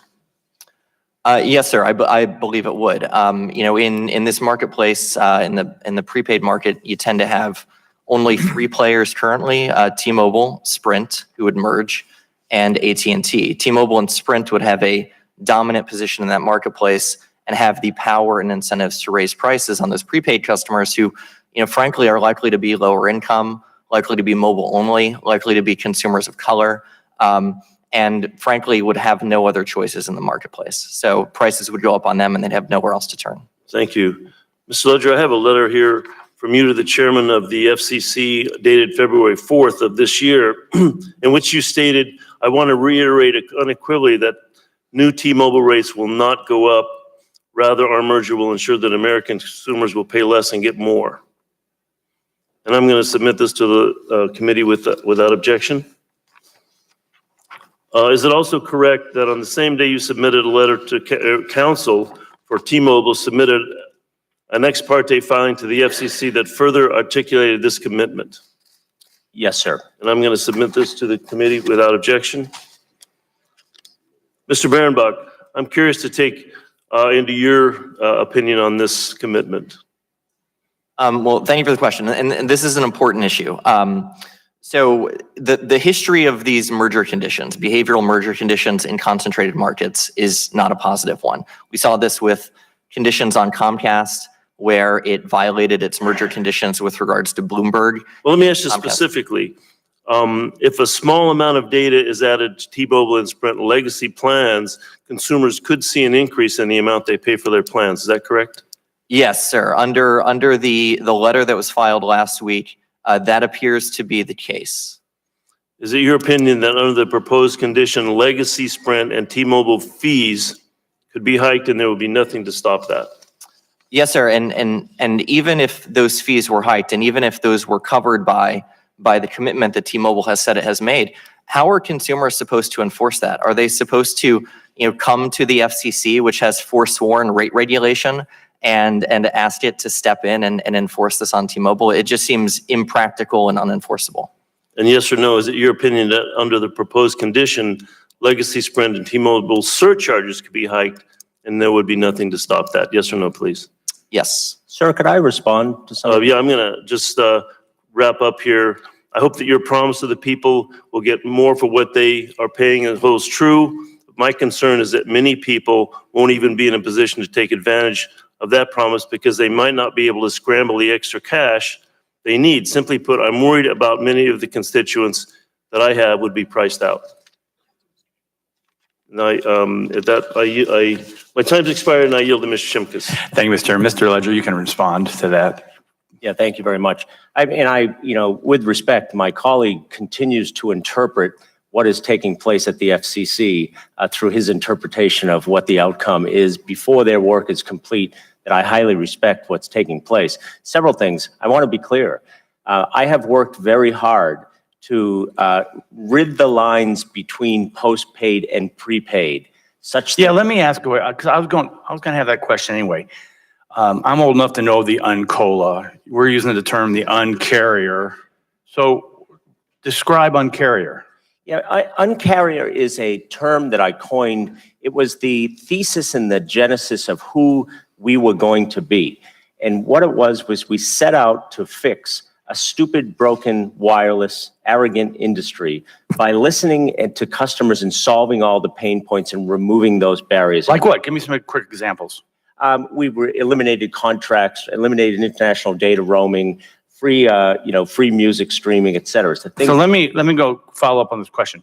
So if you enter as a more dominant competitor to AT&T and Verizon, wouldn't that uncarrier characteristics carry into that competitive marketplace? Are you going to jettison that? Sir, my goal has been not just to differentiate myself by the changes, but to force AT&T and Verizon to change so that the wireless industry would adapt. I've been successful in changing the industry, but I'm not breaking through because I don't have the scale and the resource and capability. The goal here is to supercharge that uncarrier and force AT&T and Verizon to invest more in 5G, to lower prices, broaden services, go deeper into in-home broadband. And I believe that is possible through this merger. Yeah, I appreciate that. And I was, Mr. Chari, what's going to happen if the merger gets approved? You do bring something beneficial to this debate, especially for the rural folks. Greg Walden represents rural America. I represent rural America. Billy Long. We got a lot of folks here that's concerned. Is there a way to carry that roaming debate that Sprint trumpeted to this new merged company? Hit your mic. Thank you for your question. Today, Sprint has contracts with most of the rural carriers, and those are contracts. And I've been very clear with John that the new T-Mobile will plan to honor the contracts that Sprint has signed.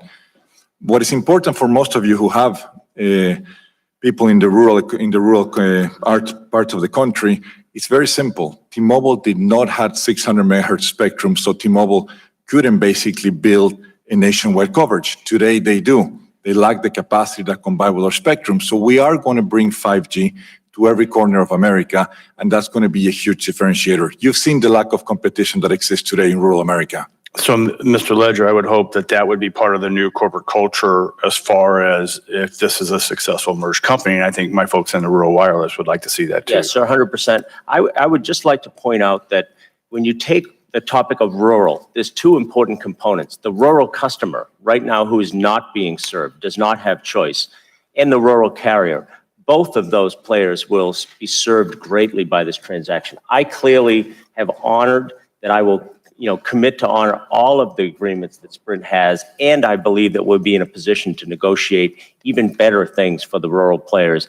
And I believe that in that partnership, we can be the rural players' partner to bring them to the 5G evolution, and the winner will be rural customers. Thank you, Mr. Ledger. With my remaining time, I want to try to get two things done. One is to remind my colleagues that this evening at 6 in the Rayburn Foyer, the Next Generation 911 has their award ceremony, especially if you're new on the committee, want to know 911, telecommunications, location. That's a good event to stop by, and I would encourage you to do that. And Mr.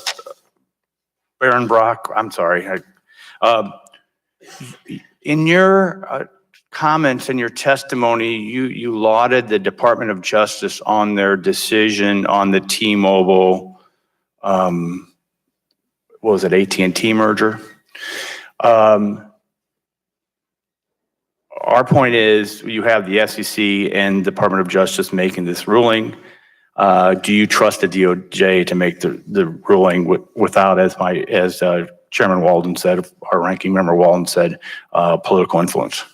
Thank you, Congressman. Yes, that's obviously that issue of political influence has come up with regards to merger reviews in the past.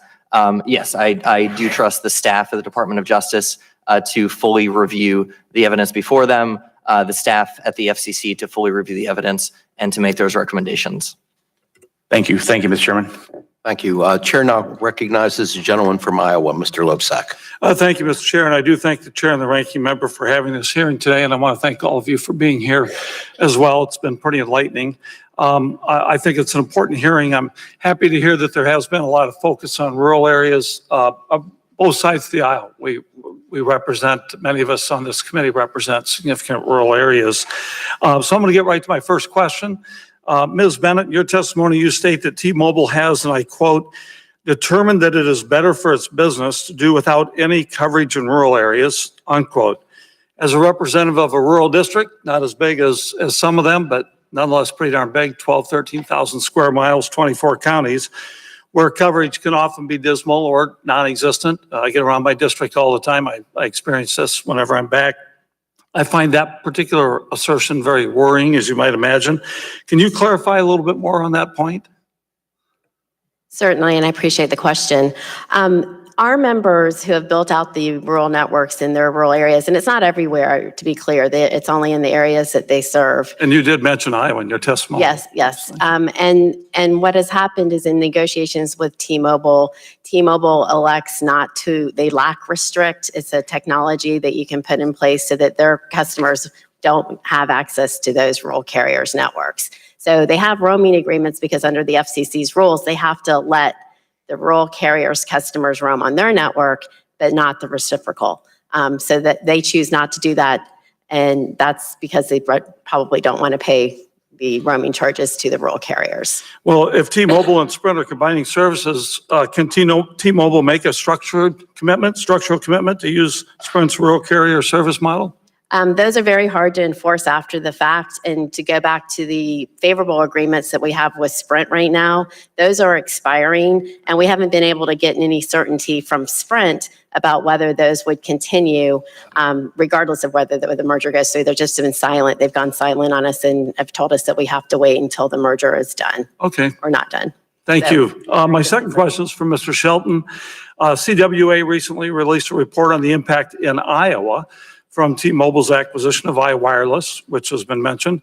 One of the things that stuck out to me from this report was a dramatic decrease of T-Mobile's retail footprint in Iowa.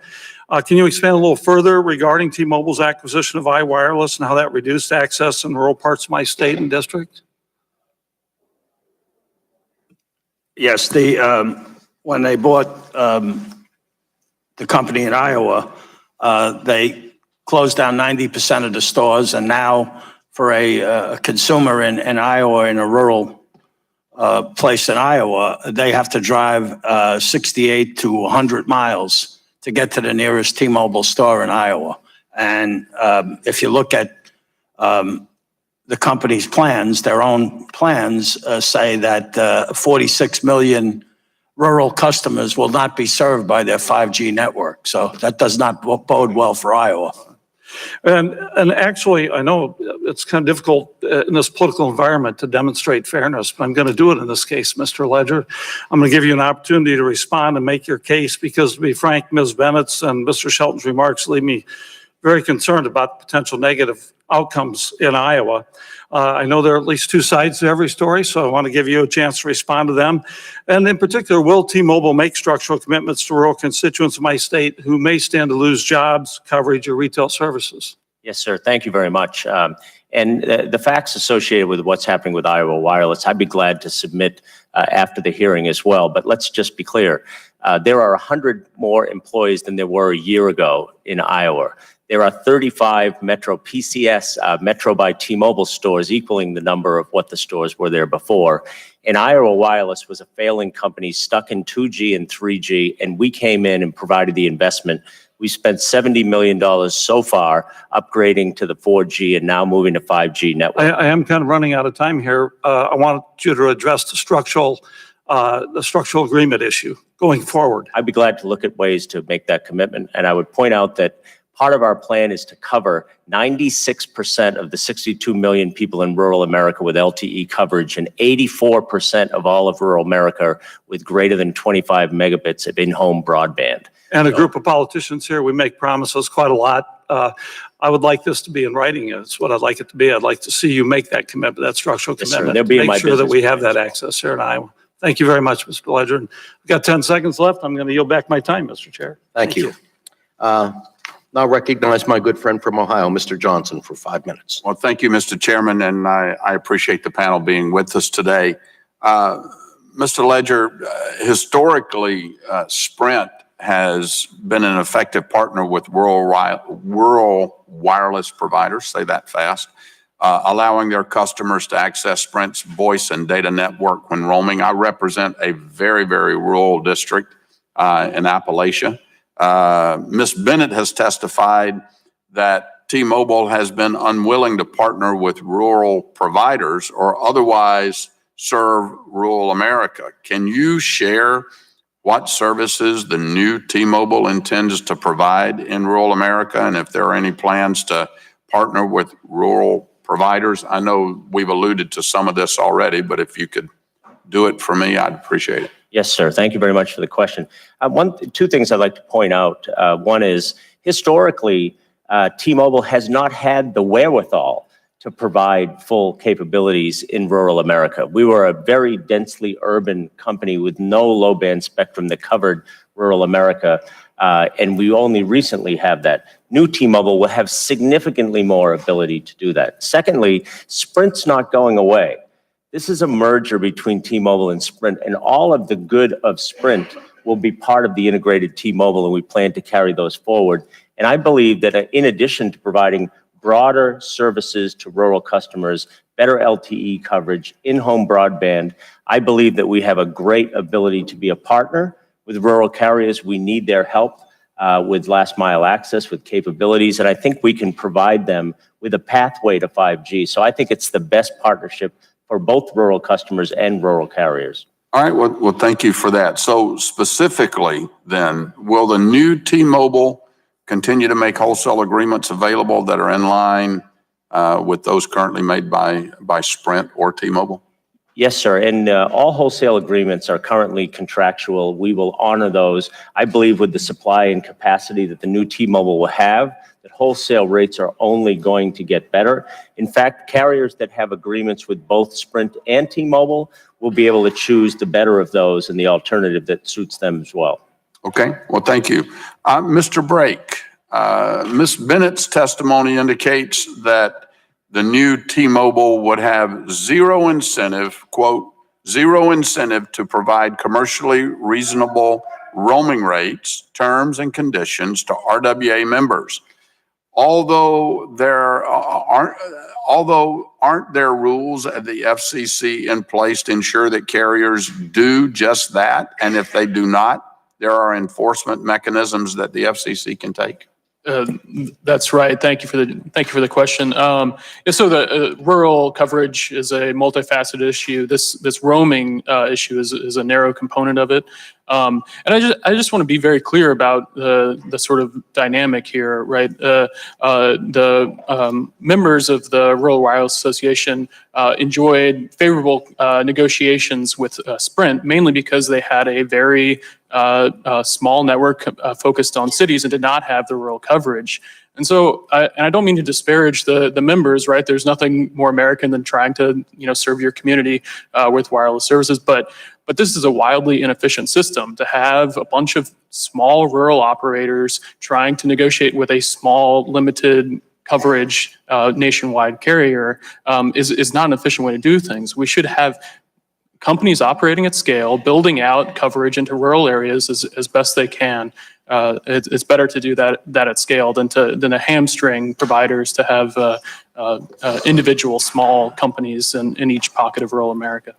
All right, well, thank you. I'm sorry, I just have to interject here. No, I got to move on because I'm limited on my time. Mr. Ledger indicated in his testimony in 2012, CWA claimed that the T-Mobile Metro PCS merger would destroy 10,000 jobs when that merger actually generated 12,000 new jobs following the transaction. So, Mr. Shelton, why should we believe CWA's claims that the current merger will result in 30,000 job losses, which incidentally exceeds Sprint's entire employee headcount?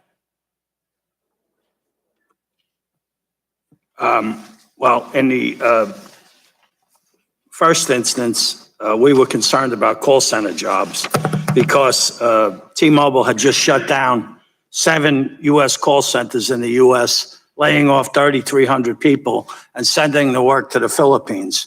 Metro PCS outsourced its entire call center operation. If T-Mobile adopted Metro PCS's outsourcing model, then 10,000 T-Mobile call center workers' jobs were at risk at the time. Okay, my time has expired. So let me ask Mr. Ledger real quick, if the chairman will indulge. You want to respond to that as well? Yeah, I think what my colleague was attempting to explain is why his estimates were wrong, and it didn't take place. I would also just like to submit that the CWA predicted that the AT&T T-Mobile transaction that was disapproved would add 96,000 jobs. So I know what my business plan is, and I'm very clear jobs will be created. Gentleman's time has expired. Chair now recognizes the gentleman from Virginia, Mr. McEachin. Thank you, Mr. Chairman, and thank you for holding this hearing to help us better understand these very complex issues. As for me, I'm particularly interested in how the T-Mobile Sprint merger will affect market for low-income consumers with poor credit. The services you provide are absolutely essential, and if vulnerable communities end up with reduced access, this merger will have profoundly harmful effects. That is why I would like to talk about what this merger would mean for the prepaid market. Now, Mr. Brandbrook, did I say that right? Close enough, sir. Thank you. In your testimony, you discussed the effects of this merger on these customers, that is again, the prepaid mobile market. Can you expand upon what this merger means for this customer base in terms of choice and price? Yes, sir, and that's an important question. The prepaid market is, right now it has about 97 million subscribers. I think that was the number at the end of 2017. And, those nearly 100 million people are more likely to be people who are low income, people who mobile is their only connection. They might not have a fixed broadband connection at home because it's too expensive. They're more likely to be young people or persons of color who maybe have bad credit or no credit. This market drastically consolidates that marketplace. The HHI numbers that we talked about with the antitrust review are even higher for the prepaid marketplace, which means that the combined Sprint and T-Mobile in a duopoly market where only AT&T is there is going to have the power and the incentives to raise prices on those consumers. Consumers who frankly are reliant on that mobile connection and have nowhere else to go. Now, Mr. Ledger, you have suggested that the prepaid market would benefit from the merger and even made commitments to the FCC not to raise rates for these plans for 3 years. And we've already heard arguments that the spirit of those commitments may not really bind you in practice. I assume you are making this commitment in good faith, but business plans change. How can we be sure prices will not increase, especially for low-income Americans? For instance, could consumers take you to court? Thank you very much, sir. This whole topic is one that's extremely important. And what I have attempted to do and what T-Mobile has been successful in doing is blurring the lines between what's called postpaid and prepaid, such that it's almost a payment term. Do you pay on the first of the month or the last of the month? So that prepaid customers are not getting lesser capabilities or quality or data than previously. We're very proud that we are a large provider, second behind billionaire-backed TracFone in serving the prepaid market. And that's very important to us. And our track record is that our prepaid customers over the last 5 years have had a 4% decline in price, a 12 times increase in data. And I've implemented plans, by the way, to allow prepaid customers to create their own credit by their payment history with T-Mobile as opposed to their other forces, and use that as a way if they choose to move to postpaid. And I have a migration of about 150,000 customers a quarter going from prepaid to postpaid very proudly, and that will continue. Mr. Barronbrook, I'd like to give you the last word with my remaining time. Can you speak to Mr. Ledger's comments that he just made? Yeah, I guess I didn't know if there was a commitment there or a promise. But you know, I think what the committee and I think what the Department of Justice and FCC should be looking at with this marketplace is, are prices likely to go up? Does the combined firm and the other players left in the prepaid market have the power and have the incentives to raise prices? And when you constrict this marketplace down to two facilities-based providers, New T-Mobile and AT&T, that is clear and evident. A duopoly market will result in higher prices for the people in the prepaid market who can at least afford to pay those higher prices. Sir, could I just emphasize the last point? I want to be very clear in any which way you would like to ask the question. Prices will go down. Unit cost prices will go down. Absolute prices will go down. And the pricing commitment that I inserted on February 4th, I believe was the date, was not in response to a negative review process. It was an attempt to add another layer in addition to my business plan that says, if you are concerned whether there was any trickery, let me be clear. The rate plans will stay in place and customers that pay X today will not pay more. And that was a very clear attempt that I made. Mr. Chairman, thank you. I yield back. Thank you. Chair now recognizes gentleman from Missouri, Mr. Long. Thank you, Mr. Chairman. And Mr. LaHur, in my district, T-Mobile has a call center that employs nearly 1,000 employees. Since it opened in 2006, it has shown continuous improvement in employee retention and performance. And in 2006 and 2007, it was ranked #1 by 417 magazine as the best place to work in Springfield, Missouri, my hometown. Can you talk about the new T-Mobile commitment of at least 600 new retail stores, 5 new customer experience centers, and 11,000 new employees on the ground in rural areas and small towns, communities that need them most?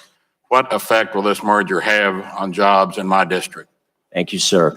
I'm very proud of the fact that a core component of the Un-carrier and T-Mobile was even changing the definition of what is a call center, away from IVRs and robotic responses, and taking and empowering those people, like in Springfield, Missouri, to own personally customers, called Team of Experts. And what I'm doing with the merger is I'm creating 5 new gigantic centers to deploy a team of experts across what's going to happen with Sprint. So there'll be 5 major centers with 5,600 new employees. The existing centers will expand by 2,000 employees, meaning just in that area, 7,600 jobs. Of the increase in jobs at T-Mobile, rural America will disproportionately benefit. There'll be 600 new retail stores, 5,000 jobs. About 11,800 of the people that will do the integration and network deployment will be heavily in rural America. And so there'll be 5,000 retail jobs, over 7,600 customer care jobs, and thousands of jobs on network integration, heavily all in rural America. Thank you. And Mr. Clawray, should we be concerned that these two companies, once merged, would hold a significant share of the prepaid market? Even after the companies are combined, market share will only be 38%. And the biggest beneficiaries will be those prepaid customers that are going to have the same access today to the great network that we're going to go build. So we believe we've been very clear that everybody's going to be benefit from this merger, whether you're prepaid, whether you're postpaid. Sprint has a long history of serving all prepaid customers, all the way down to Lifeline, to our different brands that we have, Boost and Virgin. And we've decided that we're basically going to keep all the brands, so therefore we're going to continue to up the ante in the prepaid ecosystem. Okay, thank you. Ms. Bennett, if you came down to Branson, Missouri, and you went to the corner of Commercial Street in Maine, and on each corner there were different folks with carts selling Gala apples. Apple Company 1, 2, 3, and 4 selling edible apples. And one of those companies got to talking to the other one on a smoke break and said, hey, you know, we could combine and we could, you know, figure out how to grow more apples at less money, save on trucking expenses, bring them to the market at a smaller fee. Do you think combining those two companies would affect the price of apples on that corner? Can you turn your mic on there, please, and pull it up a little bit? Since we're talking apples, I don't think that would have an effect on the market because they're all the same. Okay, and But the difference here is we're talking wireless, and we're talking about wireless in rural America, where both of these companies have had over 20 years to build out to rural America. And Sprint chose a path of working with carriers. Mr. Brake over here just said, oh, that's a bad path to choose. Let's just eliminate all the rural carriers. There is your nail on the head on the antitrust concerns about here. These two companies have worked to, if they're combined together, we're going to have the new T-Mobile with Mr. Leger sitting at the head, who has not made one iota to build out to rural America. I don't even know if Mr. Leger has been to rural America, but it's a very hard road to hoe, as you know, with your rural constituents. It's a lot of work. It's a lot of money. It's a lot of fiber. The four companies that are competing together, regardless of the product that they're selling, if one of those combined with the other, you think that prices for their product would necessarily go up? If we're talking apples and they're all the same. No, I didn't say we're talking Your apples. example I moved was on. apples. Yes, I think the prices are going to go up because I think they're motivated to put other companies out of business, other small companies, and that's just what I heard. You think prices would go up then if the two of them combined? I think prices will go up, yes. Okay, now what if one of those companies just said this deal of selling whatever that service or product is that's of equal value, maybe not apples, but whatever that is, what if they said this is not as much fun as it used to be, you know, the competition's knocked us out, we're not making the profits, you know, for a shareholder, we're going to go out of business. I think there's a lot of. If they went away, do you think that, let me finish my question if you would, do you think that that would also increase prices, or would that lower prices if one of those three merchants went away? Four merchants, I'm sorry. I think that others will step in. Okay, my time's expired. I yield back. Thank you. Thank you. Chair now recognizes the gentleman from Florida, Mr. Soto. Thank you, Mr. Chairman. I think we all understand this is a complex decision, which is why I thank all of you for being here today. We're dealing with various interests like workers and consumers, advancing technology like 5G and broadband, rates and competition. And I think overall, my broadest concern is, will this merger create a synergy? Will the ultimate proposed company be greater than the sum of its parts, or will it not? Mr. Ledger, first, you know, your company has a reputation of being a disruptor, and that's a good thing. But it also draws concerns about whether that would continue, obviously. We applaud your promise to have no rate increases for 3 years and have each worker have an opportunity to work somewhere else in the company. Would you all also agree to have that as a condition of approval of the merger by the federal government? Could you repeat the commitment, sir? There were commitments that there would be no job losses and that rates wouldn't go up for 3 years. And I was wondering if you all would be in agreement with that being a condition of approval of the merger. Yeah, thank you very much, sir. All of my submissions of 24 million pages of documentation to the DOJ, as well as all the work with the FCC, makes it very clear that I'm committing to prices declining and jobs increasing, and I'll make those commitments in any fashion that's necessary. If I could real quickly, point out that I spend a significant time in my life in rural America, as all of my employees around the country would. Thank you, Mr. Ledger. I'm sorry, my time is limited, but I appreciate that. Mr. Claude, would you also agree that to these promises is a condition of approval of a merger by the federal government? Mr. Ledger is going to be Mr. Ledger is going to be the CEO running the company, but what I can tell you is before agreeing to merge our companies, we've had lengthy discussion in terms of how important it's going to be to increase the number of jobs and to bring prices down. If we try to keep this extremely factual, we are going to increase our capacity by 8 times. There's no other way to do it, bringing new customers than to lowering prices. Thank you, Mr. Claude. So I accept those as both yeses then. Thank you for that. And Mr. Shelton, can you go into what the current wages right now are at both Sprint and at T-Mobile versus other carriers, and what your opinion is as far as how the merger would affect those wages? Since we don't represent either Sprint or T-Mobile, I don't exactly know what the wages are in either of those companies, but I do know that when you decrease competition for labor, wage rates are going down no matter what you do. And the other problem that this merger would create is that by the company's own admission, there's $43 billion in synergies here.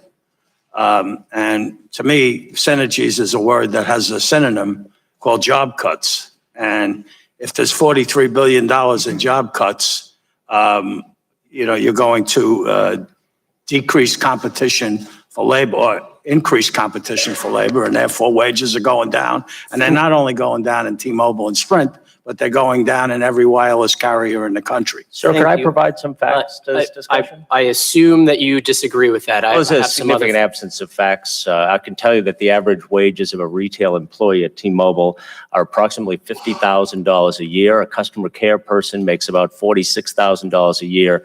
Every single employee receives stock grants every year. Thank you, Mr. Ledger. Thank you for that. And that is important. And the synergies are not in jobs. Thank you for getting that on the record, too.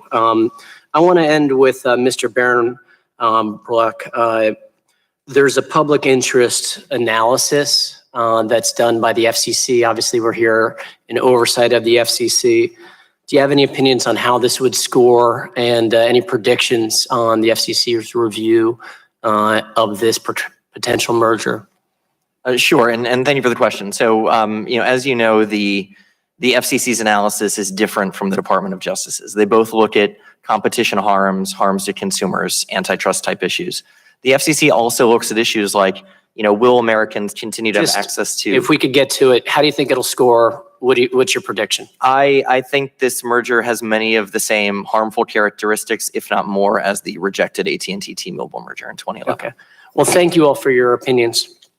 Thank you. Gentleman's time has expired. Chair now recognizes the gentleman from Texas. Thank you, Mr. Chairman, and I appreciate the panel for joining us for today's hearing. Mr. Ledger, would you repeat the comments you made about the use of Huawei and ZTE technology in your opening statements? Yes, sir. There is no Huawei or ZTE equipment in the network of T-Mobile. There will not be any. We will not be using any. In fact, we've had a litigious relationship with them, and we are, frankly, very supportive of the United States government's increased action. Glad to hear that. I spent 30 years of my life in business before I did this, and 20 years of that was as a C-level person in companies. And a big part of my portfolio had to do with M&A. And I had to look at every transaction as if there were only 2 outcomes, because that's really the truth. Either you're going to merge or you're not. The acquisition is going to happen or it's not. So we've had a lot of comments from the panel today about what happens if we do this, both some good, some bad. What happens if it doesn't happen? So Mr. Ledger, if you'd spend about a minute to talk about the impact on T-Mobile's customers and employees and stakeholders if the merger doesn't happen. Mr. Clare, we're going to go to you next. And Mr. Brake, we're going to ask you about the wireless ecosystem at large if the merger doesn't happen. Yeah, thank you. And I'll try to be brief and pass to Mr. Clare. I will not be able to, and the United States will not be able to enable its promise on building a world-leading 5G network What we will create and Sprint will create along with AT&T and Verizon will be inferior to what's being created in China and in South Korea. That will lead to loss of jobs and economic impact in the country. I will not have the supply or the capacity to continue to supercharge the Un-carrier. I'll be able to move forward, but not in the same fashion, creating competition. I will have limited, if no ability, to expand into the in-home broadband and provide Comcast and Charter the competition that they need. Okay, Mr. Clary, could you talk about Sprint's, if the merger fails, the impact on Sprint's customers, employees, and stakeholders? Great, thank you. One of the things that's important to reiterate is today we live in a duopoly, and you were a businessman, and you know that if the duopoly, AT&T and Verizon, control over 93% of the cash flow that is generated, it is impossible to compete. It is impossible to invest. So Sprint ain't going away, but what a Sprint is going to be a very different type of company. It is going to be one that we can only invest in the traditional urban and suburban, and we will bring a limited 5G. Unfortunately, as you know, Sprint doesn't generate any cash flow. And if we got to build this network on our own, we need to spend between $20 to $25 billion. We're going to have to go to the banks, we're going to have to go to the bond markets, and we're going to have to borrow that money. In order for us to pay back the investment in 5G, unfortunately, Sprint is no longer going to be able to be the price leader. Prices will go up. And I'm going to reiterate one thing that we don't talk enough. 93% of the cash flow in this industry is being generated by AT&T and Verizon. That is exactly what as close to a monopoly or duopoly is in this country. Okay, thank you, Mr. Clary. Mr. Brake, if the merger fails, what's the impact on the wireless ecosystem writ large? Sure. Of course, there will be a number of different impacts, but to my mind, one of the most important impacts is you'll see a much slower, more gradual transition to a 5G network. One of the main reasons to support this merger is the synergistic spectrum that both T-Mobile and Sprint would combine. The low-band spectrum and the mid-band spectrum bring together coverage as well as capacity. Sprint, with a limited cash flow, is unlikely to be able to deploy a 5G network at the scale that would be needed to get the capacity, the coverage out of the mid-band spectrum. There's limited propagation, and the FCC is trying to bring mid-band spectrum available to market that T-Mobile may have the resources to acquire, but that would be years down the road and would take a much longer process. I could talk for a while about the benefits of 5G and why that is so important. It's anticipated to be a very flexible, adaptable network, right? That isn't just about phones, but it's about integrating with business and the broader economy writ large. So it is, I think, a strong national interest to make an accelerated transition to 5G. This combination is the most obvious, fastest way to get a good combination of spectrum to see a really robust 5G network. Thank you for your responses. Ms. Truman, I'm going to give you back 15 seconds. Thanks the gentleman. Chair now recognizes my good friend from California, Ms. Eshu, for 5 minutes. Thank you, Mr. Chairman, and I apologize to all of the witnesses for not being able to hear all of your testimony, but I did review it. We have another very important subcommittee that's meeting upstairs, and I chair that, and that's the reason I wasn't here, but I am now.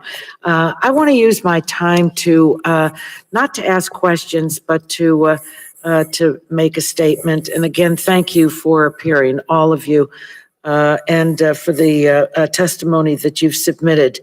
I've had the opportunity to meet with various stakeholders, speaking to them and listening to them, both pro and con about this merger. I've given a lot of thought to it. And as I said, I want to use this time to state my position. Since I first joined this subcommittee in 1995, only 5 minutes ago, my work has been guided by two overarching priorities: to create and maintain healthy competition in our country and to protect consumers.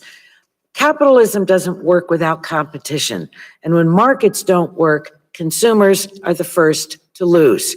Competition is the lifeblood of our economy. It stimulates innovation, something that my district produces a great deal of, and it benefits consumers with more choices, lower prices, and better service. Today, the top 2 wireless carriers in America control approximately 2/3 of the market. They had roughly the same market share 5 years ago, 10 years ago, and 15 years ago. So this is hardly a competitive, dynamic market that we have. For all intents and purposes, we have a duopoly in the country. Americans pay some of the highest prices for mobile wireless service in the developed world. They have fewer choices when it comes to providers, and the quality of service, particularly in rural America, leaves a great deal to be desired. Both Sprint and T-Mobile challenged AT&T and Verizon in recent years, and they have fought tooth and nail to gain market share while adopting pro-consumer policies that have forced real change in the industry. I heard the chairman's opening statement, and he detailed that, I think, very well. I admire and respect what they've been able to do, but both companies are missing crucial ingredients to become heavyweight competitors in the market. T-Mobile has a strong track record as an aggressive competitor. That, I think, we can all stipulate to. But the company lacks critical mid-band spectrum to provide the network capacity it needs to compete more aggressively with the top 2. And that's where Sprint comes in. Spectrum is gold, and Sprint has it. But Sprint has something else. They have a $40 billion debt that they're carrying, and they can't make the kind of investments that are necessary to build out a network and compete with the top 2 carriers. Sprint's debt, I think, is unsustainable. And I think it's difficult to stay afloat while carrying it. It really holds one back, to say the least. Now imagine if they go out of business, if they go bankrupt. This outcome would clearly, I think, be worse for the market, for employees, for consumers. And I can just picture the chairman of the FCC allowing the spectrum to go to the duopoly. So that's not a pretty picture either. I think it's something that we all need to consider. Some have argued that consolidating the current market from 4 carriers to 3 will increase prices and harm consumers. I think this argument assumes that the new company will not compete to lure new customers away from its competitors. It just doesn't make sense. In reality, I think the merger will increase the new company's network capacity 8-fold. New T-Mobile will have the resources and the capacity to grow its subscriber base, and to do so, it will need to aggressively compete. Not going to sit. Why would someone buy and then sit on their oars and not try to attract new customers? So, some have raised concerns that the merger will harm low-income consumers. The companies have sworn under oath and made commitments to continue participating in the Lifeline program that I have fought so hard for, and will keep prices low in the prepaid market. So I have more in my statement, Mr. Chairman, but I think that each call center, all call centers are going to be coming back to the United States, and new call centers are being added. That means more jobs. I know that one of the biggest rubs for my side of the aisle is that T-Mobile is not union. My personal preference is I wish they were, but they're not. But I think that competition and the protection of consumers is front and center in this, and that's why I support the merger. I thank the chairman for his patience with my overuse of my time. Thank you. As usual. I thank my friend. As much in friend. as I can. Chair now yields to Ms. Brooks. Thank you, Mr. Chairman, and thank you for holding this important hearing. I, along with my colleague who could not be here today for obvious reasons, Debbie Dingell, and I just want to extend my sorrow to her and to her state and district, and to those who served with Chairman Dingell. We formed a 5G caucus last Congress. And Congresswoman Dingell and I have certainly been educated and believe that there needs to be significant education in the country about the importance of 5G. And continuing to build on Congresswoman Eshu's comments about the importance of competition, I got the sense, Mr. Brake, and would like, because you were supporting this merger, but before I ask you about 5G, because I think you wanted to talk more about the importance of 5G, I ask unanimous consent to enter into the record a letter dated September 17 of 2018 from the Indiana Chamber of Commerce, the Vice President of Environment and Energy Policy, Greg Ellis. Indiana Chamber of Commerce submitted to the FCC a letter of support for this merger. I will say that Indiana, specifically Indianapolis and Central Indiana, is the first site in the country to have the build out by AT&T and Verizon of 5G. So we are the only community in the country where that is happening right now. And I find it interesting and ask unanimous consent to submit this letter to the record that our Chamber of Commerce is asking for more competition. And they are asking that the FCC adopt the merger and approve of the merger for the new T-Mobile. Mr. Chairman? Without objection, so ordered. Thank you. Mr. Brake, on behalf of the Information Technology Innovation Foundation, can you please talk with us about the importance of 5G? We need to do a better job educating everybody about 5G and the importance of how 5G, when we have rural communities still at 2G, 3G, 4G, we know there is a growing digital divide, and how important it is that we catch up with Japan, with Korea, with other parts of the globe that are right now beating us in 5G. Can you very briefly talk about the importance of 5G? Right. Thank you very much, Ms. Brooks, for the question, and thank you so much for your leadership with the 5G caucus. We at ITF are in strong agreement. It's an incredibly important issue. So a lot to unpack with 5G. I'll try to be as brief as possible. 5G in its sort of most capacious sense, right? The broadest sense of 5G is best understood simply by the specification, the technology defined by a standard-setting body, international standard-setting body called 3GPP. This new radio standard unlocks a number of different capabilities, but its sort of defining hallmark is its flexibility, its adaptability, right? As I mentioned in my opening statement, this isn't just about faster downloads and more responsive interaction with your phone, though it is that, and that's important, and brings real consumer benefit.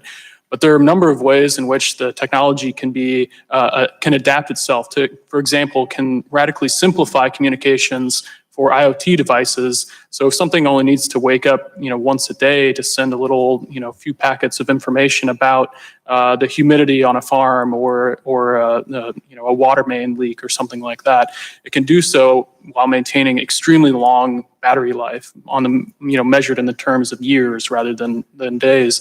So all this is to say that 5G poses a unique opportunity to see a much greater integration of wireless services with the broader economy, and has the opportunity to greatly increase productivity overall for businesses throughout America. That's why we want to see a quick transition to 5G in a way that's both broad and deep, right? And that's where the specific spectrum combination at play here comes in. This is going to be revolutionary, what the possibilities of what 5G will bring. And so, Mr. Legere, I think the concern that you have heard about is how will this new network, how will the new T-Mobile help these untapped markets, these underserved areas, the rural areas. I represent both urban, suburban, and rural areas. How can we make it ensure that you're going to get there and that it's going to be more cost effective? Yeah, thank you for this extremely important topic. And very importantly, one of the reasons the nation is lagging in 5G deployment is that Verizon and AT&T have been stuck in providing millimeter wave in very small geographic areas. And for the promise of 5G to be true, we need all spectrum bands across all of the nation. Think about something like autonomous driving, something where a 10 millisecond delay is attained by the 5G networks, and you're actually going to have autonomous driving cars. How would that work if it was only in one small geographic area? T-Mobile and Sprint together are going to be the only full, broad, and deep 5G capability that's nationwide, and that will spur AT&T and Verizon to broaden their views as well. Thank you. My time's up. I yield back. Chair now recognizes the gentlewoman from California, Ms. Matsui. Thank you, Mr. Chairman, and I also apologize for not being here to hear your testimony because I was also on the Health Subcommittee hearing also. But I'm curious, this is a very important topic and it's very important for the future of our country. Now, I understand that Sprint is in the process of deploying massive MIMO radios to utilize its 2.5 gigahertz spectrum and complete the first 5G data transmission on a MIMO radio earlier this year. I realize it's technical, but I'm leading to something here. As you know, Band 41 was included in 3GPP's 5G new radio specification in late 2017. Of course, the benefits of these radios are that they enable both LTE and 5G transmissions simultaneously and are software upgraded to the full 5G. This appears to offer a particularly promising path in the effort to deploy 5G.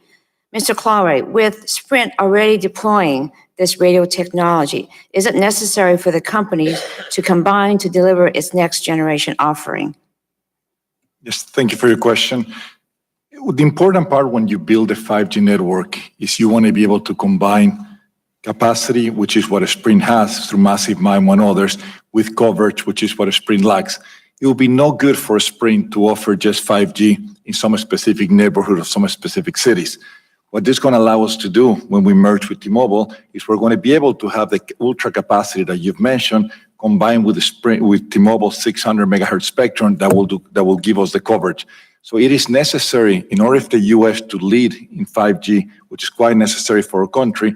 The combination of our two companies, it is the only way that we're going to be able to build a 5G network that basically has capacity all over the U.S. So what I get from that is that you're definitely going to, Mr. Ledger, adopt this deployment strategy, and the new T-Mobile will leverage these assets in a way that Sprint has not by the combination. Is that correct? Yeah, very importantly, and thank you for introducing 4x4 MIMO and carrier aggregation and 256 QAM, which are the main characteristics of what AT&T is now falsely calling 5GE. We'll put that in. And one of the big issues with deploying a nationwide broad and deep network is the amount of sites. And between T-Mobile and Sprint, we have an inadequate set of network macro nodes. The biggest improvement here is together, we have 110,000 macro nodes. We'll be able to pick 75,000 of them, build 10,000 more, and the decommissioning of 35,000 of those sites is actually going to provide this significant amount of the synergy. When you take that many sites and you get that extra spectrum per site and the spectral efficiency of 5G, that's the magic that unloads the real promise of 5G. Now, Sprint acquired Nextel Communications in 2005, bringing with it a considerable amount of Band 41 spectrum leases and significant groundwork put into IP-based mobile broadband technologies. And with Sprint's Clearwire acquisition, the mobile broadband technology selected by both companies to leverage the spectrum assets for 4G was WiMAX. However, Sprint began deploying LTE technology on its network in 2011.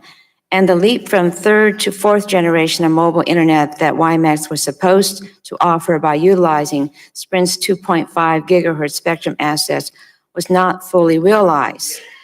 Mr. Claure and Mr. Ledger, what lessons do you see as being learned from this effort, and how do those lessons inform your company's 5G strategies? Thank you for the question. I think Sprint chose the wrong technology. WiMAX was not the right technology. And what makes this merger unique is we're both choosing the exact same technology for 5G. And basically, your complementary spectrum assets is what is going to allow us to go ahead and build the fastest. And when we made both statements, I believe that we have a chance to build the world's best 5G network, as simple as combining the two spectrums that we have. Congressman, I could just add, with all the great work that T-Mobile has done, I think it points out that when these generational shifts take place in wireless, whether it was 3G to 4G, 4G to 5G, with all the great work we've done, a big enabler of our ability to deploy 5G happened to be the spectrum and the cash that came to T-Mobile from the failed AT&T merger, as well as the acquisition of Metro PCS and the utilization of their capabilities. So it does take the kind of things that we're able to do in this merger to provide that complementary spectrum, as well as the financing and the assets that we don't individually have. Okay, thank you, and I ran out of time. I yield back. I thank the gentlelady. Okay, let's see who's left over there. Mr. Wahlberg, you're up for 5 minutes. I'm looking around and I don't see anybody else, so it's a pretty good, pretty good pick here. Thank you, Mr. Chairman, and thanks to the witnesses for being here. Representing plenty of rural area in my district, this is an important hearing for me, especially as a new member, to get up to speed, maybe up 1G or 2G, let alone 5G. But it's incredibly important to my rural district areas that we not be left behind as carriers move to 5G, but also it's probably more importantly that we get reliable wireless service to begin with in the process. So, Mr. Laguerre, you've talked a lot about the jobs that might result if your transaction were to be approved. Both in your announcement of the new retail stores in rural parts of the country where you hope to expand service, but also to the new customer experience centers. But taking a step back, as you would build out your new network, can you talk a bit more about the cascade of high-skilled jobs that may result, whether it's tower crews, erecting new macro cell sites, or other industries like agriculture and manufacturing that might be fueled by a better connectivity? Yes, thank you very much, sir, for the question. I would point out that the rural America has been left behind already. It's that divide that we need to cure. I'm very proud of the fact that in the recent broadcast spectrum auction, one of the first times that low-band spectrum was made available, T-Mobile showed up and won the majority of the spectrum and has been deploying 600 and 700 megahertz now to 301 million people in the United States. So we're bridging that basic divide already. Very importantly, CTIA has shown that the advent of 5G will mean 3 million jobs in the United States, $275 billion worth of investment, and $500 billion of economic benefits. So whether they are jobs associated with the impact of utilization of new applications in 5G or the onslaught of the utilization, for example, in rural farming applications, et cetera, there's 3 million jobs that are at stake. And with the deployment of 5G, rural America will benefit the most. That's important to understand because it's rural America that's catching up and too often left behind in the thought process that we don't need it. I'm looking forward to the first time I have broadband to my house or cable or anything to my house.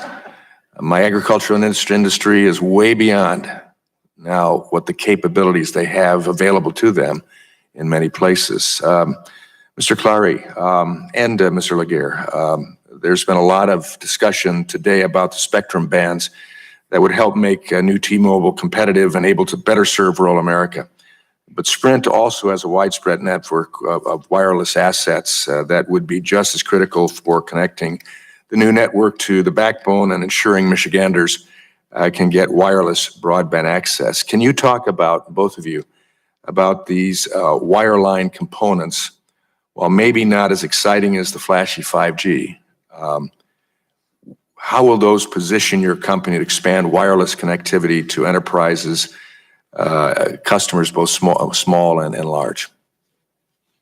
So thank you for the question. And many times we don't talk enough about wireline, and wireline has been the backbone of our wireless networks. The plan would be us to continue to invest in our wireline network and to continue to be able to compete against Verizon and AT&T, who are even more dominant players in that wireline. And we're going to be able to do that through the different efficiencies that we're going to have in this merger. Sir, I'll just add, the enterprise business is controlled 90% by AT&T and Verizon. T-Mobile and Sprint have 5% and 4% market share. We're going to add 1,100 jobs into the enterprise space, and we plan to double our market share in the enterprise business. Second part of building out this network, it's a bit of a build it and they will come. And the fiber deployment associated with the backhaul required to build our network has been advancing greatly. And about 86% of our build out has been covered by that. So those are also good opportunities as well. Thank you. Ms. Bennett, can you describe for me how you plan to compete with the new T-Mobile? If the transaction were to be approved, what would happen to your prices and what would your subscribers' choices look like? I haven't talked for so long, I forgot to turn it on. Yeah, I understand. It's been a while for me too. Our members are again concerned. We've been working with T-Mobile for or a form of T-Mobile before Mr. Legere joined. Back when we were trying to do 3G, we tried to work. They had a big meeting. They brought all the carriers in. They said they were going to work with us. They were going to get us equipment discounts, all kinds of things to be a great rural partner.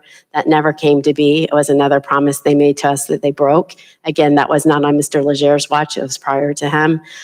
Since he's been on board, we haven't seen them looking to work with us. So the concern is if T-Mobile wants to come out and build out and overbuild any of these rural carriers, then we're there to compete. But for every cell site we've seen T-Mobile put up in a rural market, we've got at least 10 times the number of cell sites. So we live and work in those areas, and I'm sorry that you don't have service in your area. I wish one of my rural carriers was serving out there. I'm betting they don't. But if they did, you would have a gigabit of service. You'd have fiber in the backhaul, you'd have wireless, you'd have 4G, and you'd have the promise of 5G coming. So we would do it if we were there. Unfortunately, we're not everywhere.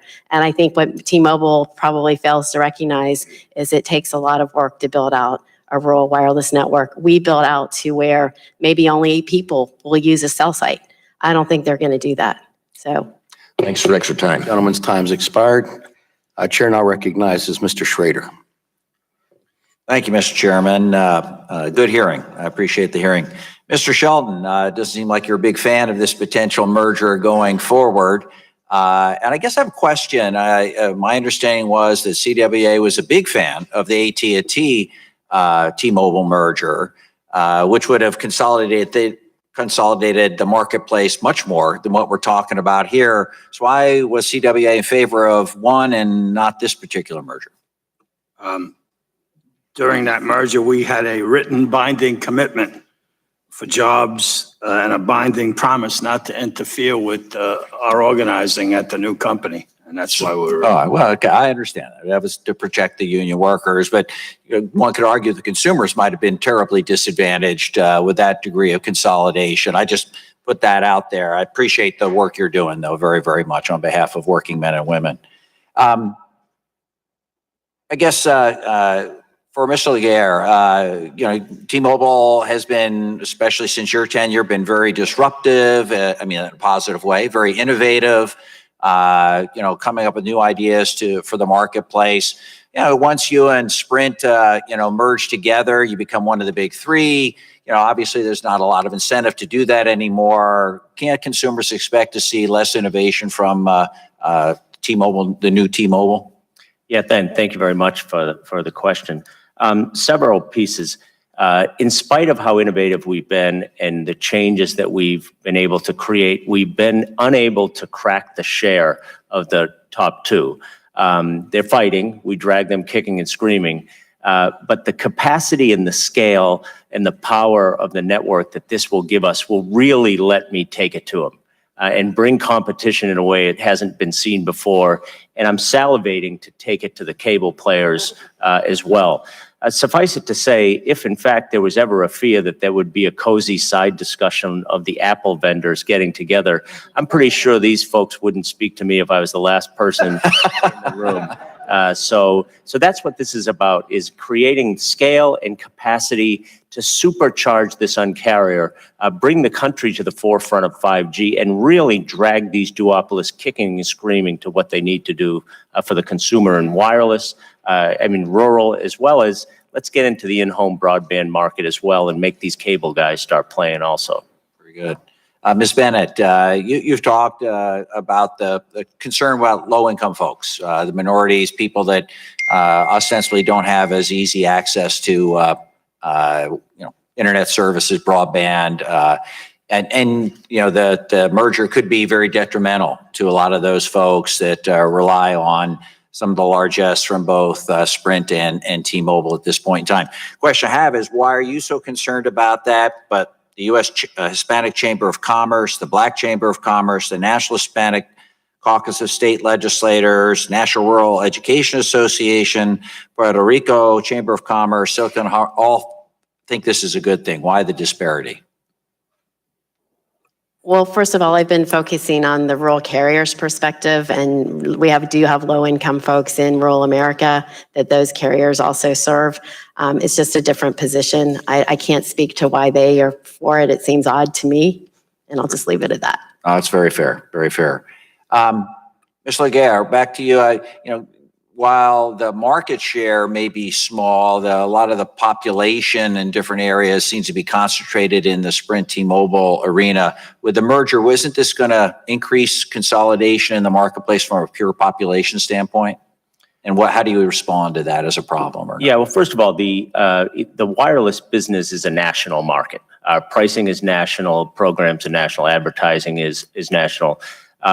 And the share concentration that we have will still, be small compared to AT&T and Verizon, as well as the marketplace for what we're trying to do is broadening. And, you need to look at what the cable players are doing, the in-home broadband market, et cetera. So I think there's plenty of room. All right, very good. And I yield back, Mr. Chair.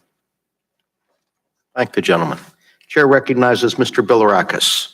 Thank you, Mr. Chairman. I appreciate it. And I want to thank the witnesses, of course, for being here today and testifying.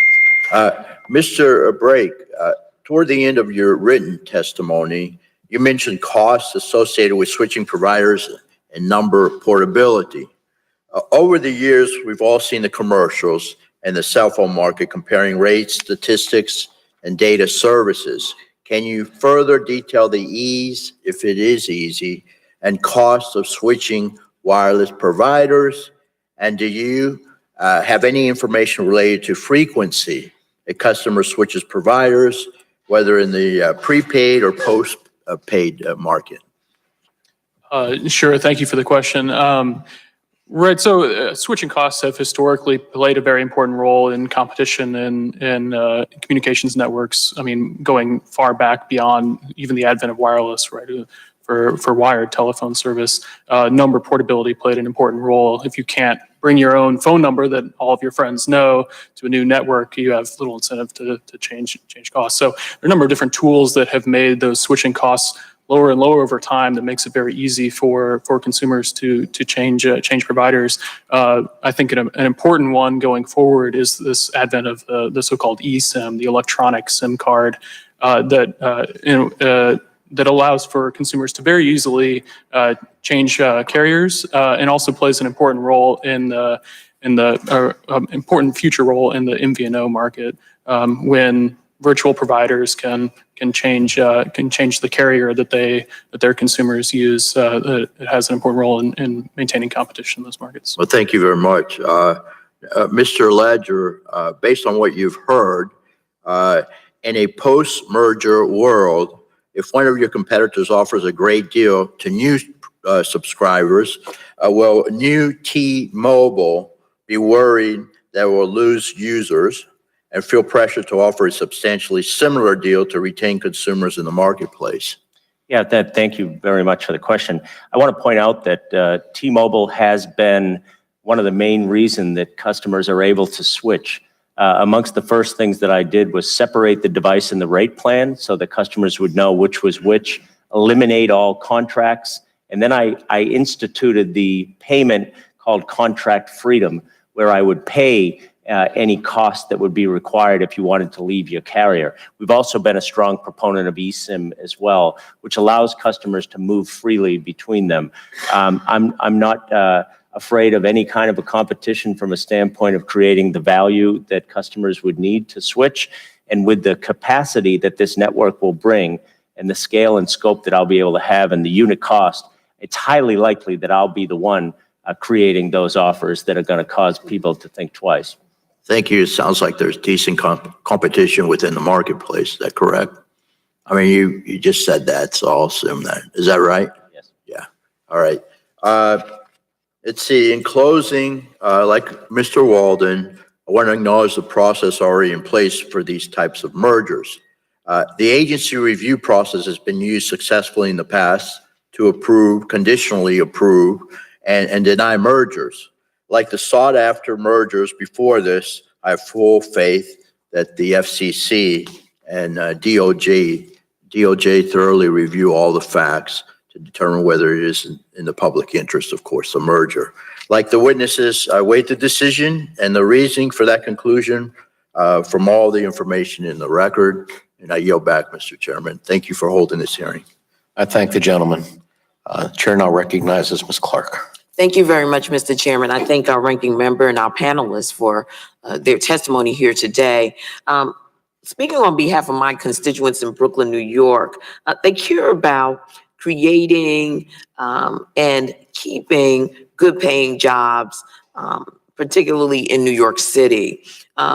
However, they've grown quite wary and cynical of big corporations that seem to rake in money hand over fist while their hardworking neighbors have to pinch pennies to make ends meet or to even afford the corporate offerings that we hear about and that sound so great for the consumer. If T-Mobile and Sprint merge, there's going to be one less employer in this particular labor market. So my question first is to Mr. Shelton. And Mr. Shelton, I'd like to know, if at all, how will losing one additional employer affect the wages of communication workers, even those that don't work for the new T-Mobile? As I've said before, when you decrease competition for labor, wages go down, and that's what will happen, and it will happen throughout the whole wireless industry if this merger takes place, not only at T-Mobile and Sprint, but also at Verizon and AT&T and any other wireless carrier. Now, what makes you say that? I mean, currently, you have a baseline of wages. What will with less competition do in terms of, particularly those in unionized shops, of impacting on their wages? I think it's important for the public to understand that. Well, we believe that there'll be a substantially less employees working at T-Mobile Sprint, and therefore you'll be flooding the labor market with people who know the wireless industry and know how to do the job at the wireless industry, at any wireless company. The only one that we really have protections because of collective bargaining is AT&T. So at Verizon and T-Mobile and Sprint, you'll have wages going down. Okay, Mr. Ledger, would you care to respond to those concerns of? Yeah, thank you very much. And I would say that I've already made my commitments very clear to the state of New York associated with what employment would be and that jobs will be going up after this transaction. Competition is clearly going to go up, and I would actually welcome greatly that you walk around Brooklyn to the many stores and experiences. They're all in my neighborhood. I don't have to walk, they're right there. And I would say you're going to find a very happy, very well-paid, highly compensated group of employees that are extremely excited about this merger in the future. Well, let me ask another question. Given that Lifeline provides essential service, including mobile broadband service, does the new T-Mobile intend to continue Sprint's existing commitments to Lifeline and other contractual agreements that they have currently engaged in? Yes, and thank you very much for that opportunity to discuss this because it's been a question. Very clearly, we are supporting the Lifeline agreements that Sprint has. And frankly, new T-Mobile will have a capability to support Lifeline that old T-Mobile didn't. So I think not only will we support all the agreements, but we'll be a better Lifeline provider than we were before. Very well. And then I'd like to get a sense from you post-merger, what is the current and future racial and gender composition of your board of directors and executive management team? Can we get that information? I'd be glad to. Our employees are 62% diverse, but I'd be glad to provide all that. Looking at particularly the board and management, as well as currently with Sprint, so we can see what this merger does in terms of inclusion and diversity at the leadership level. Be glad to include that. very well. Congresswoman, Mr. Chairman? Congresswoman, Oh, sure. can I jump in on the Would you Lifeline please? question very quickly? Absolutely. So, as you know, and you've been a champion of the Lifeline program, it's the service that serves the most low-income segment of the population that absolutely needs that subsidy for basic connectivity. Yeah. Sprint has been a great partner in the Lifeline program, and you just heard Mr. Leisure fail to make any commitments that new T-Mobile will actually participate in the Lifeline program, other than keeping Sprint's current commitments in the Lifeline program. There was no future commitment to Lifeline. And most importantly, Sprint is a wholesale provider to many of the wireless resellers that participate in the Lifeline program and serve 70% of that marketplace. There was no commitment to continue those relationships going forward as well. Very well. My time is up, but Mr. Leger, Ms. Clark, my eyes are on you. Yeah, my microphone might have been off when I said we will honor all of the Lifeline commitments. We'll be a good provider going forward, and we honor all of the wholesale agreements that are in existence and look forward to extending those. I yield back, Mr. Chairman. Thank you. Thank you. Chair recognizes Mr. Vesey. Thank you, Mr. Chair. Mr. Leisure, I wanted to ask you particularly about your economists. They told the FCC that this merger is in the public interest because consumers should be willing to pay more for a better product. And I want to know, will low-income consumers be able to participate in this better product, or will they be forced to endure second-tier service because they cannot pay for the more expensive product? Appreciate the question, but I don't recall any time I've ever made a statement that customers should pay more for a better product. My whole philosophy has been to pay less and get more. And that is the philosophy of the new T-Mobile as well. If Sprint becomes your partner on this on this merger and it goes through, one of the areas that I would be interested in learning more about is if Sprint is not willing to make the commitment right now to build out their broadband and all the capacity that they have in that and expand upon that, why would they be willing to do it if there was a merger? Of the investors that play a big part in T-Mobile and Sprint right now, many of them are the same investors. They've invested money in other adventures outside of the cell phone product. Yeah. So I guess I'm trying to figure out what is it about this merger that would actually make them want to invest money moving forward. Yeah, thank you. Thank you very much. It's a good opportunity to clarify, and I won't speak for the pace at which Sprint has invested, but I think Mr. Claret has been clear about the financial limitations that were put upon them. This transaction itself provides the financing that both of us need to do this build out. And pinnacle to the whole thesis of this merger is an integrated network plan, tens of millions of pages of documents and models that I've submitted to the DOJ as well as the FCC that show how at the time of merger moving forward, we will fully integrate and build out these networks, and how the $43 billion worth of synergies, $26 billion of which are coming from the network integration, will provide the financing for $40 billion worth of investment in the first 3 years in the 5G network. So the transaction itself is not only the financing, but it's the accelerant of the investment. And it won't be Sprint building out.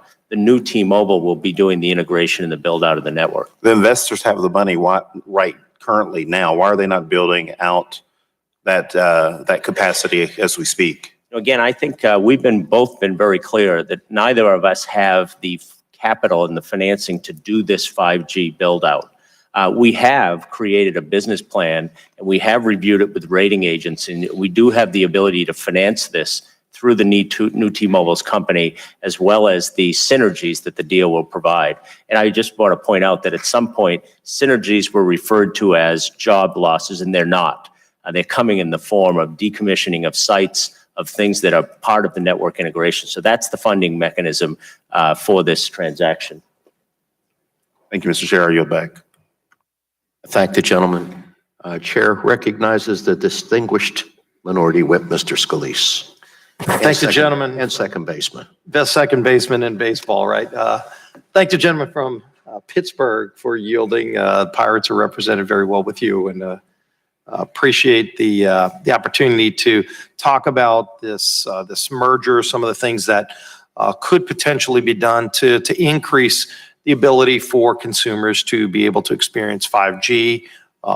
You look at the growth in the industry and just, what we're seeing in terms of more wireless usage, connectivity, the devices that are able to be connected, and of course, you see trillions of megabytes of data being used by Americans, and that number's increasing as people find out more uses. It creates more jobs, creates more opportunity, creates more efficiencies and improvements in people's quality of life. And I do think that's an important point to talk about as Americans use so many more devices and rely on that increased amount of data that they're able to access.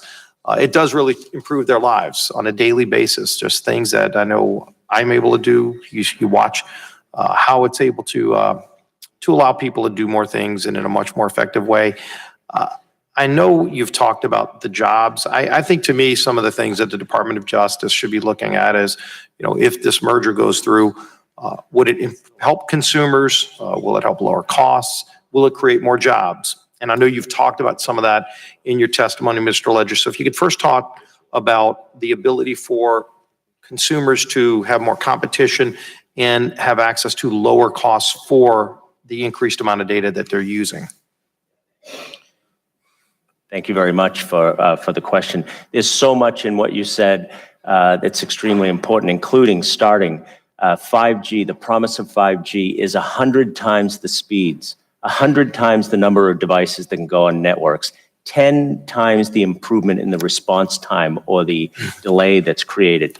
Our new T-Mobile will provide 15 times the speed that we have now, up to 450 megabits average speed across the US. And users will go from an average of 10 gigs of data usage to 80, while the unit price will go down 87%. And the track record is there, especially with low-income users who have had a price decline and a disproportionate increase. So that's what this transaction with the DOJ heavily is about, showing the network modeling that will take this industry and significantly increase capacity and provide a pricing decline. And because of that network integration, how that will impact consumers, the offers that they have, and the utilization. And that's what the whole transactions review has been about thus far. Yeah, I think the idea that not only can you see in your case 15 times the speed as well as lower cost, both of those are, I think, something that would be very attractive to consumers who shop around really good for all kind of products, but clearly data plans. You watch the commercials, and the reason there's so many commercials is because there's a competition for consumers, because everybody knows how important it is to be connected. Now, you've talked about an integrated network plan, what these two companies can do to combine the resources that you have. I think hopefully one day, not too long from now, that little circle that you see when you're waiting for something to download will become a relic that the Smithsonian Institute might hold, because people won't have that problem anymore. You'll have to Google that. Well, what are you talking about? I don't know what that circle is you're referring to. Sure, that will happen as soon as you switch to T-Mobile. I see you're already well branded. It's a nice opportunity to give a plug for your products. And again, competition's what made this industry great. When we look at what 5G can mean for consumers, because ultimately that's what we're trying to help make sure that consumers can have an even better experience. All this is coming from private investment. And, this isn't government that's spending billions of dollars to build out these networks. It's companies like yours and other companies. And, we know all the other players in this space, but, here we're talking about this, this potential merger, and how I know what you talked about is how you can make those synergies work to provide an even faster experience and help you invest billions more to build that 5G network. Let's talk now about the jobs side of it. And I've heard numbers like 10,000 new jobs referenced. What kind of jobs are you talking about? I know I want to get into spectrum and some other things, but I'm not going to have enough time to get into all of that. Maybe for the record later, if you can let me know about some of the combined spectrum assets of the companies and how that would be good for more innovation and opportunities. But on the job side, if you could touch on that as my last question. Yeah, I'd be glad to. We've talked a bit today about customer experience centers, which are one of the core jobs in our company now. There'll be 5,600 new jobs, 2,000 expanded jobs in that, so about 7,600 in the customer experience centers. And those are good paying $45,000, $50,000 wage jobs. It'd be about 11,800 people involved in network integration and deployment. There'll be 5,000 people in new retail stores, especially in rural America. And there'll be about 11,000 jobs created over the period for the new businesses we're going in, Internet of Things, video, broadband, et cetera, businesses that we aren't in now. So those are the key growth areas of new jobs. Thanks, Mr. Ledger. Appreciate your testimony. Thanks for your discretion, Mr. Chairman. I yield back. Gentlemen. Chair now yields to Mr. Lujan. Thank you, Mr. Chairman. While I appreciate the conversation today about 5G and what it'll mean for our economy and our future, however, unfortunately, too many people where I live in a very rural state, my district's 47,000 square miles. It takes 8.5 hours to drive across it. I have better connectivity over the state of New Mexico in many cases when I'm on an airplane than when I'm on the ground. I don't understand that. There's a promise now that 5G is going to answer this problem for people like me that live in rural America. And that's where my questioning concentrates. As Mr. Baron Boric, did I pronounce that correct, sir? Close enough, sir. Pronounce it correctly for me. Baron Broik. Baron Broik notes in his testimony, this gap exists because low population density and high per consumer costs means that rural areas have historically lacked the economies of scale needed to attract strong investment from major carriers. Mr. Leger, in your testimony, you insist that a merger will allow you to, quote, close the gaps in rural broadband access and increase outdoor wireless coverage to reach 59.4 million rural residents, or 95.8% of the estimated 62 million rural residents. Mr. Leger, first, yes or no, do you agree with Phil's diagnosis of why rural communities have been left behind? I apologize, I'm not sure what the diagnosis was. The gap exists because low population density and high per consumer costs means that rural areas have historically lacked the economies of scale needed to attract strong investment. I would submit that that is an analysis that had to have done by those that had the low band spectrum to cover those communities, which was AT&T and Verizon at the time. Right now that we have nationwide low band spectrum, we're deploying quickly across all of rural America, and it is our hope to cover every square inch. So do you agree with Phil's assessment? I guess. Sorry. I'm going to say yes. I'll make that a yes, sir. Second, yes or no, would you agree that the merger's stated benefits to rural Americans are an important aspect of whether it should be approved? Yes. Then help me quickly understand how this merger specifically incentivizes this proposed new T-Mobile to better serve rural communities, and when can my constituents expect to enjoy the wonders of 5G connectivity? Thank you very much, sir. And yes, the rural divide is extremely important for us. One of the things that's very clear in the output of the models associated with the new T-Mobile is the deployment of the 5G capability will have a penetration across the country where 90% of every person in America will have greater than 100 megabits speed and capacity by 2024. And I can break that down by rural community and any different part of the country. So what I'll do is I'll submit some questions for the record. Here's the question that I have is that T-Mobile's Chief Technology Officer, Neville Ray, states in an article, CNET, authored February 6th, Mr. Chairman, that I'd ask unanimous consent to submit to the record. Without objection, so ordered. What Neville says is that we wouldn't go after 5G millimeter wave deployment in rural America. So help me understand what this comment means. Will my constituents not enjoy the same speeds as people living in urban and suburban communities?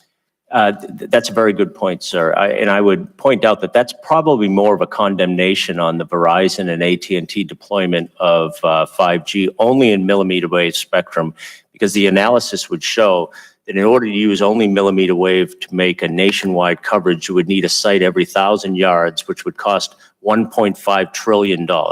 So in order to deploy 5G nationwide, you need to use millimeter wave, mid-band, and low-band across all frequencies, so you have full geographic coverage.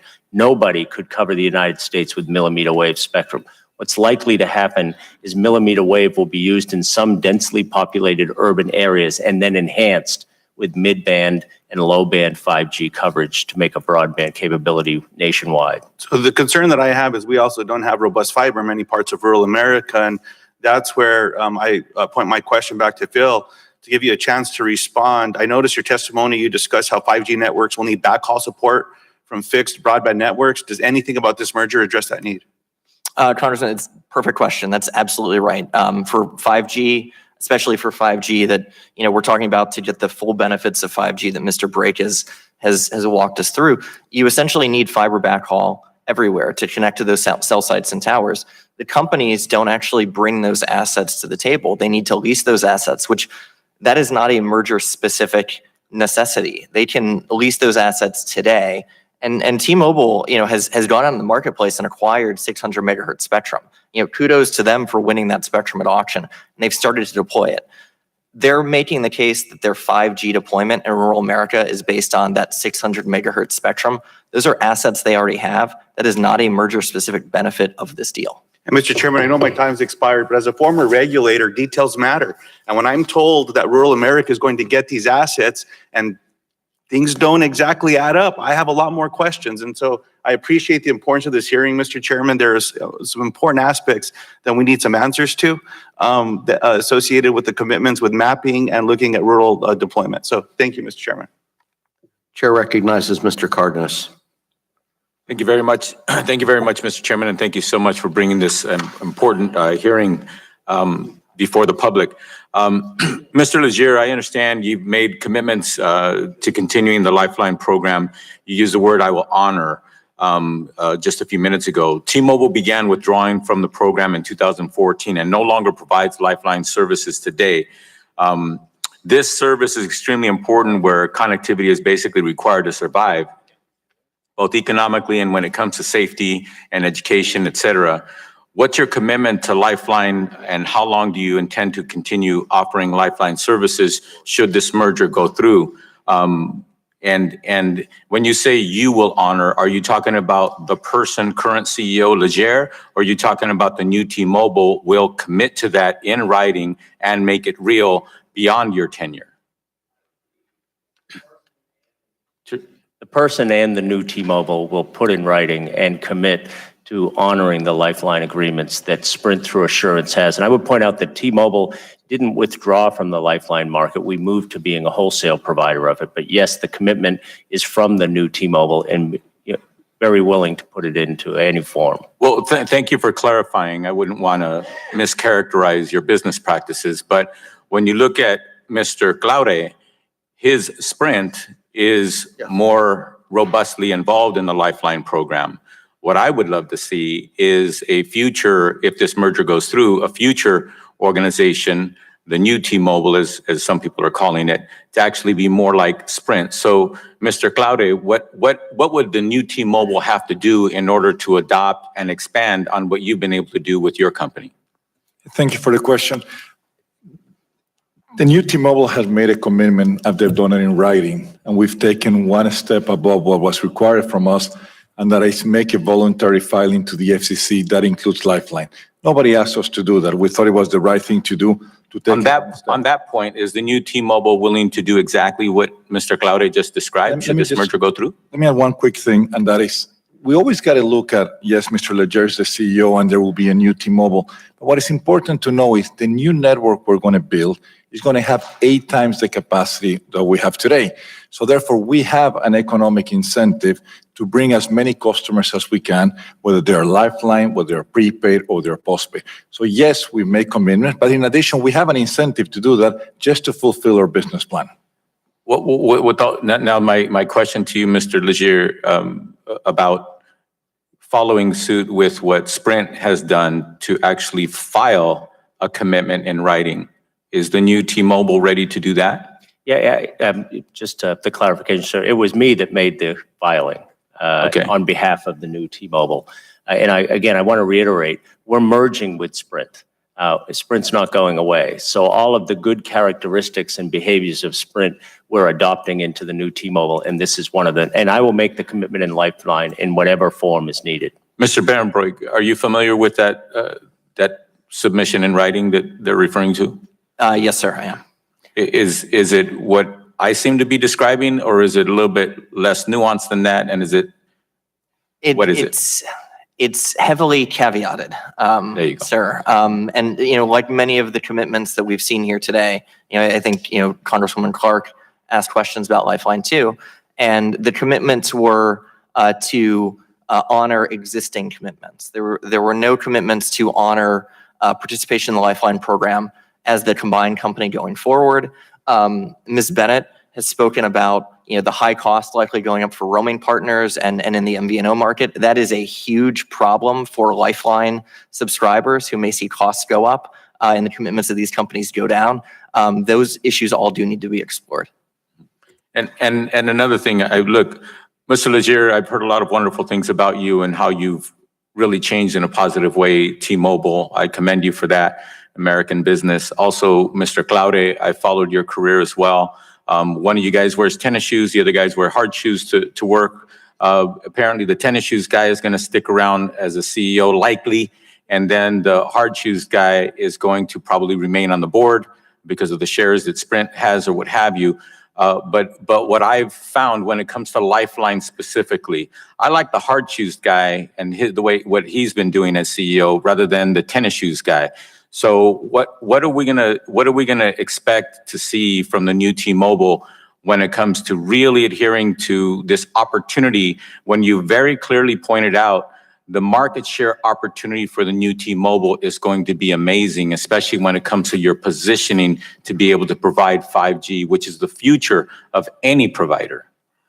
Yes, sir. I can only reiterate the new T-Mobile's commitment to Lifeline, and I will follow up in any form necessary after this hearing to make sure that that commitment is clear. Thank you, Mr. Chair. All right. Chair recognizes Mr. Welch. Thank you for the hearing, Mr. Chairman. I'm going to make a few comments that express what I consider to be major concerns about rural America. We do not have good coverage in Vermont. And the assertion that both gentlemen are making is that this will be tremendous for rural America. I'd like to believe that's true, but I have an apprehension that it won't necessarily occur. Last February, Congress passed and the president signed some bipartisan legislation that I worked on with David Young, improving rural call quality. And it turned out that shortly after that bill became law, T-Mobile and Sprint, the FCC announced that T-Mobile agreed to pay $40 million in a fine for violating FCC rules with a practice of faking ringtones. I mean, this is a big deal for us in Vermont. Dakin Farms in the Christmas season depends on those calls. Camel's Hump School, it gets the word out that it's been canceled because of weather. And in the settlement, T-Mobile acknowledged it had injected false ringtones in hundreds of millions of calls. I mean, that's really upsetting to us. And I'm struggling to see how this past gives me confidence about the future. So, Mr. Legier, can you explain how T-Mobile did fail to abide by the basic call quality standards and not connecting hundreds of millions of calls in rural America? But very briefly, because we don't have much time. Yeah, sorry. The details associated with a settlement associated with that action are far more complex, and I'm not sure we could go into the process. Well, maybe offline we could do that, because that's incredible. What is you're admitting to, T-Mobile admitted to, was that it actually had the system. Yeah, there was false ringtones. No admission to a willingness participation in any kind of. Well, I mean, you and I both know that's sort of the deal, but it happened. And then this brings me to my point about wireless coverage, and I'm a little skeptical about the deployment promises in rural areas. Mr. Chairman, we've got a map of T-Mobile coverage in Vermont, and it looks pretty good. It's pretty much the whole state. But the Burlington Free Press had somebody get in a car and travel the roads, the main roads, for 6,000 miles and take signal coverage over 6 weeks this fall. And as I mentioned, he was only on the main roads, and it was covering about 65% of the buildings in Vermont. And its results contradict many of what the assertions that are made by T-Mobile and Sprint. The data on T-Mobile and Sprint, T-Mobile covers 22% of the area tested in the state with 5 megabits per second or greater speed. T-Mobile has no service or spotty service in 62% of the areas. Sprint has no service or spotty service in 50% of the areas. And when I sit here and hear what I believe is your sincere goal to serve rural America and bring 5G to rural America, in a lot of Vermont, we have no G. And these maps don't correspond to what the Burlington Free Press found. So I'm a skeptic, all right? And I guess I'm going to ask both of you, Mr. Legere and Mr. Claure, when you use your maps, you're saying it's 96% coverage. These maps are bogus. I mean, they just don't work. So are you going to redo your mapping so that what we're talking about is apples and apples and not apples and oranges, briefly? Thank you. I'll take the answer. Today, Sprint has a very limited coverage, and we rely mainly on AT&T and Verizon to be our roaming partners outside our core zone. So we're basically replicating what the maps of AT&T and Verizon. Well, they're no good. What's that? These are no good. These are phony maps. But the problem that we have today is a very serious problem. The two spectrum holders have been AT&T and Verizon, and they have failed to serve rural America. The commitment that we're making is to build a nationwide coverage because we just got 600 megahertz just a couple of years ago, and we're going to deploy it as fast as we can. Well, I mean, if you were sitting where I am and getting the calls I'm getting from Vermonters who have a map that says they've got fantastic service and they can't get a dial tone, you'd share my skepticism. This is a big deal. Sir, your concerns are very real, and the commitments and the filings that we've made are about the network we'll create, and we have a strong commitment to cover rural America. Okay, Mr. Chairman, I'd like to submit for the record these documents I referred to. Without objection, so ordered. I yield back. And now we come to our final witness, Mr. O'Halloran. You got 5 minutes. Thank you, Mr. Chairman. I'm sorry I didn't make it on time today. I had a commitment the other side of town, but boy, I've sat here through this hearing and listened intently on issues about rural America. And I have heard time and time again that they'll be treated differently from now on. That doesn't seem to be the case. They're still going to be at the low end of the poll. They're going to be down there with lack of ability to compete, lack of ability to make sure the families of rural America have the health care necessary through telemedicine, the need for our businesses to be able to expand and economic development to expand. And all of a sudden, we're back to the same old thing.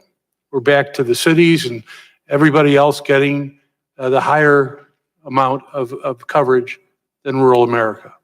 That's unacceptable. I have a map just like the gentleman from Vermont had, and I travel, my district's 58,000 square miles. Half the time that map says I should be covered. Half the time I'm not, by anybody. And so there's a lot of work to do. And what I've also heard today are semi-commitments. You know, we're looking into it. I mean, I've also heard that it's about productivity. Mr. Brake, I understand productivity. I also understand the needs of the citizens of rural America and the needs of the citizens for everywhere to be competitive with the rest of the world. We understand that. But I really am concerned with the type of information I heard today. Mr. Legere, and you've indicated very much that on the Lifeline and Tribal Lifeline program, that are you committed? Are you going to ensure?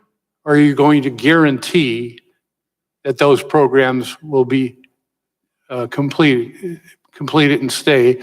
And how are you going to do that? What is the plan, the real plan of how, and be specific as you can? Yes, sir, thank you very much, and appreciate your patience. On Lifeline, it's very clear, Sprint is a big provider of Lifeline services, and we will honor their commitments and move forward providing Lifeline in the fashion that they do. And the 5G capabilities that we have will make us an even better Lifeline provider. Second, sir, I would submit to you. I want to make sure that their commitment, their honor what they do. For how long? For as long as the contracts are available. So how long are those contracts available for? Those are contracts that self-renew, and we have, as part of the merger, we have discussed that the new T-Mobile will basically honor all the commitments and will continue to be a fierce competitor in the Lifeline, the same way that Sprint has been. So as long as the contracts go, it's not into the extended future. It's just the contract life of that particular contract. So can we be clear? And The new T-Mobile I'm sorry, it's my time. Okay, sorry, sir. I just,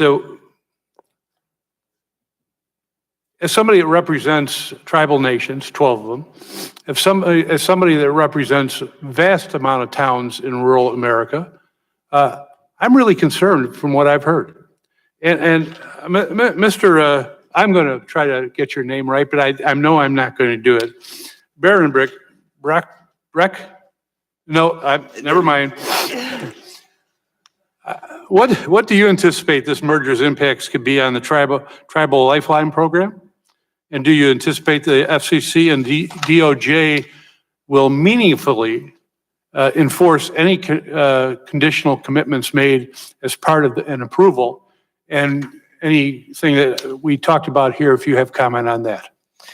Sure, and thank you for the question. This is an important line of question. I'm glad the committee has gotten into this. So, as you know, tribal lands are some of the most underserved areas of the country. Facilities-based providers often provide wholesale service to resellers that serve the tribal Lifeline marketplace. One big concern in this merger that we've talked about here is we're consolidating that that wholesale marketplace under only 3 providers who have fewer incentives to provide low-cost wholesale access. And Carrie, Ms. Bennett has spoken to this a little bit. So what we think that means is the incentives in the marketplace will be to increase the costs that those resellers those tribal resellers have to pay for Lifeline. Those resellers that serve tribal lands pay for Lifeline, driving up the costs in the Lifeline marketplace, potentially driving some of those resellers that serve those communities that you care about out of the market entirely, potentially leaving those consumers without any Lifeline provider. Thank you, and thank you, Mr. Chairman. Mr. Chairman, could I make a final comment, please, shortly? Which is just that with all the concerns about rural America, this transaction is the best path forward for this country to solve the issues of rural America. So I vehemently believe that's the best path forward. Okay, all time has expired. Send to enter the following documents into the record. A map from CWA of Sprint and T-Mobile's retail distribution for Newark, New Jersey. An op-ed by former reps Waxman and Tozin. A statement for the record from Consumer Reports. A blog post from Encompass. A report from the Vermont Department of Public Service. A map of T-Mobile's U.S. wireless coverage. A report from the Democracy Reform Task Force. A report by GSA Inspector General. A letter from Representative Cardenas et al. To John Ledger. A letter from the National Diversity Coalition. A letter from CASE. A letter from J. Kenneth Blackwell. A letter from Let Freedom Ring. A letter from Consumers Research. A letter from Americans for Limited Government. A letter from Americans for Tax Reform. A letter to the FCC and DOJ from members of Congress. And last but not least, a letter from coalition members. Without objection, that is so ordered. Well, I want to thank the witnesses for their participation in today's hearing, and I want to remind members that pursuant to committee rules, they have 10 business days to submit additional questions for the record to be answered by the witnesses who have appeared. I ask each witness to respond promptly to any such questions you may receive. At this time, the subcommittee is adjourned. Yeah, thanks.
I was like, done. How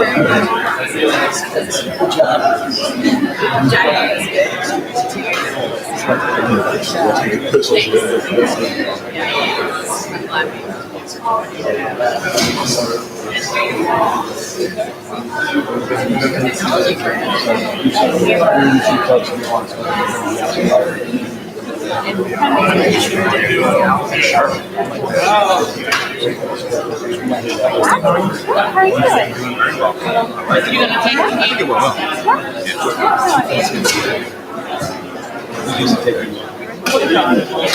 will.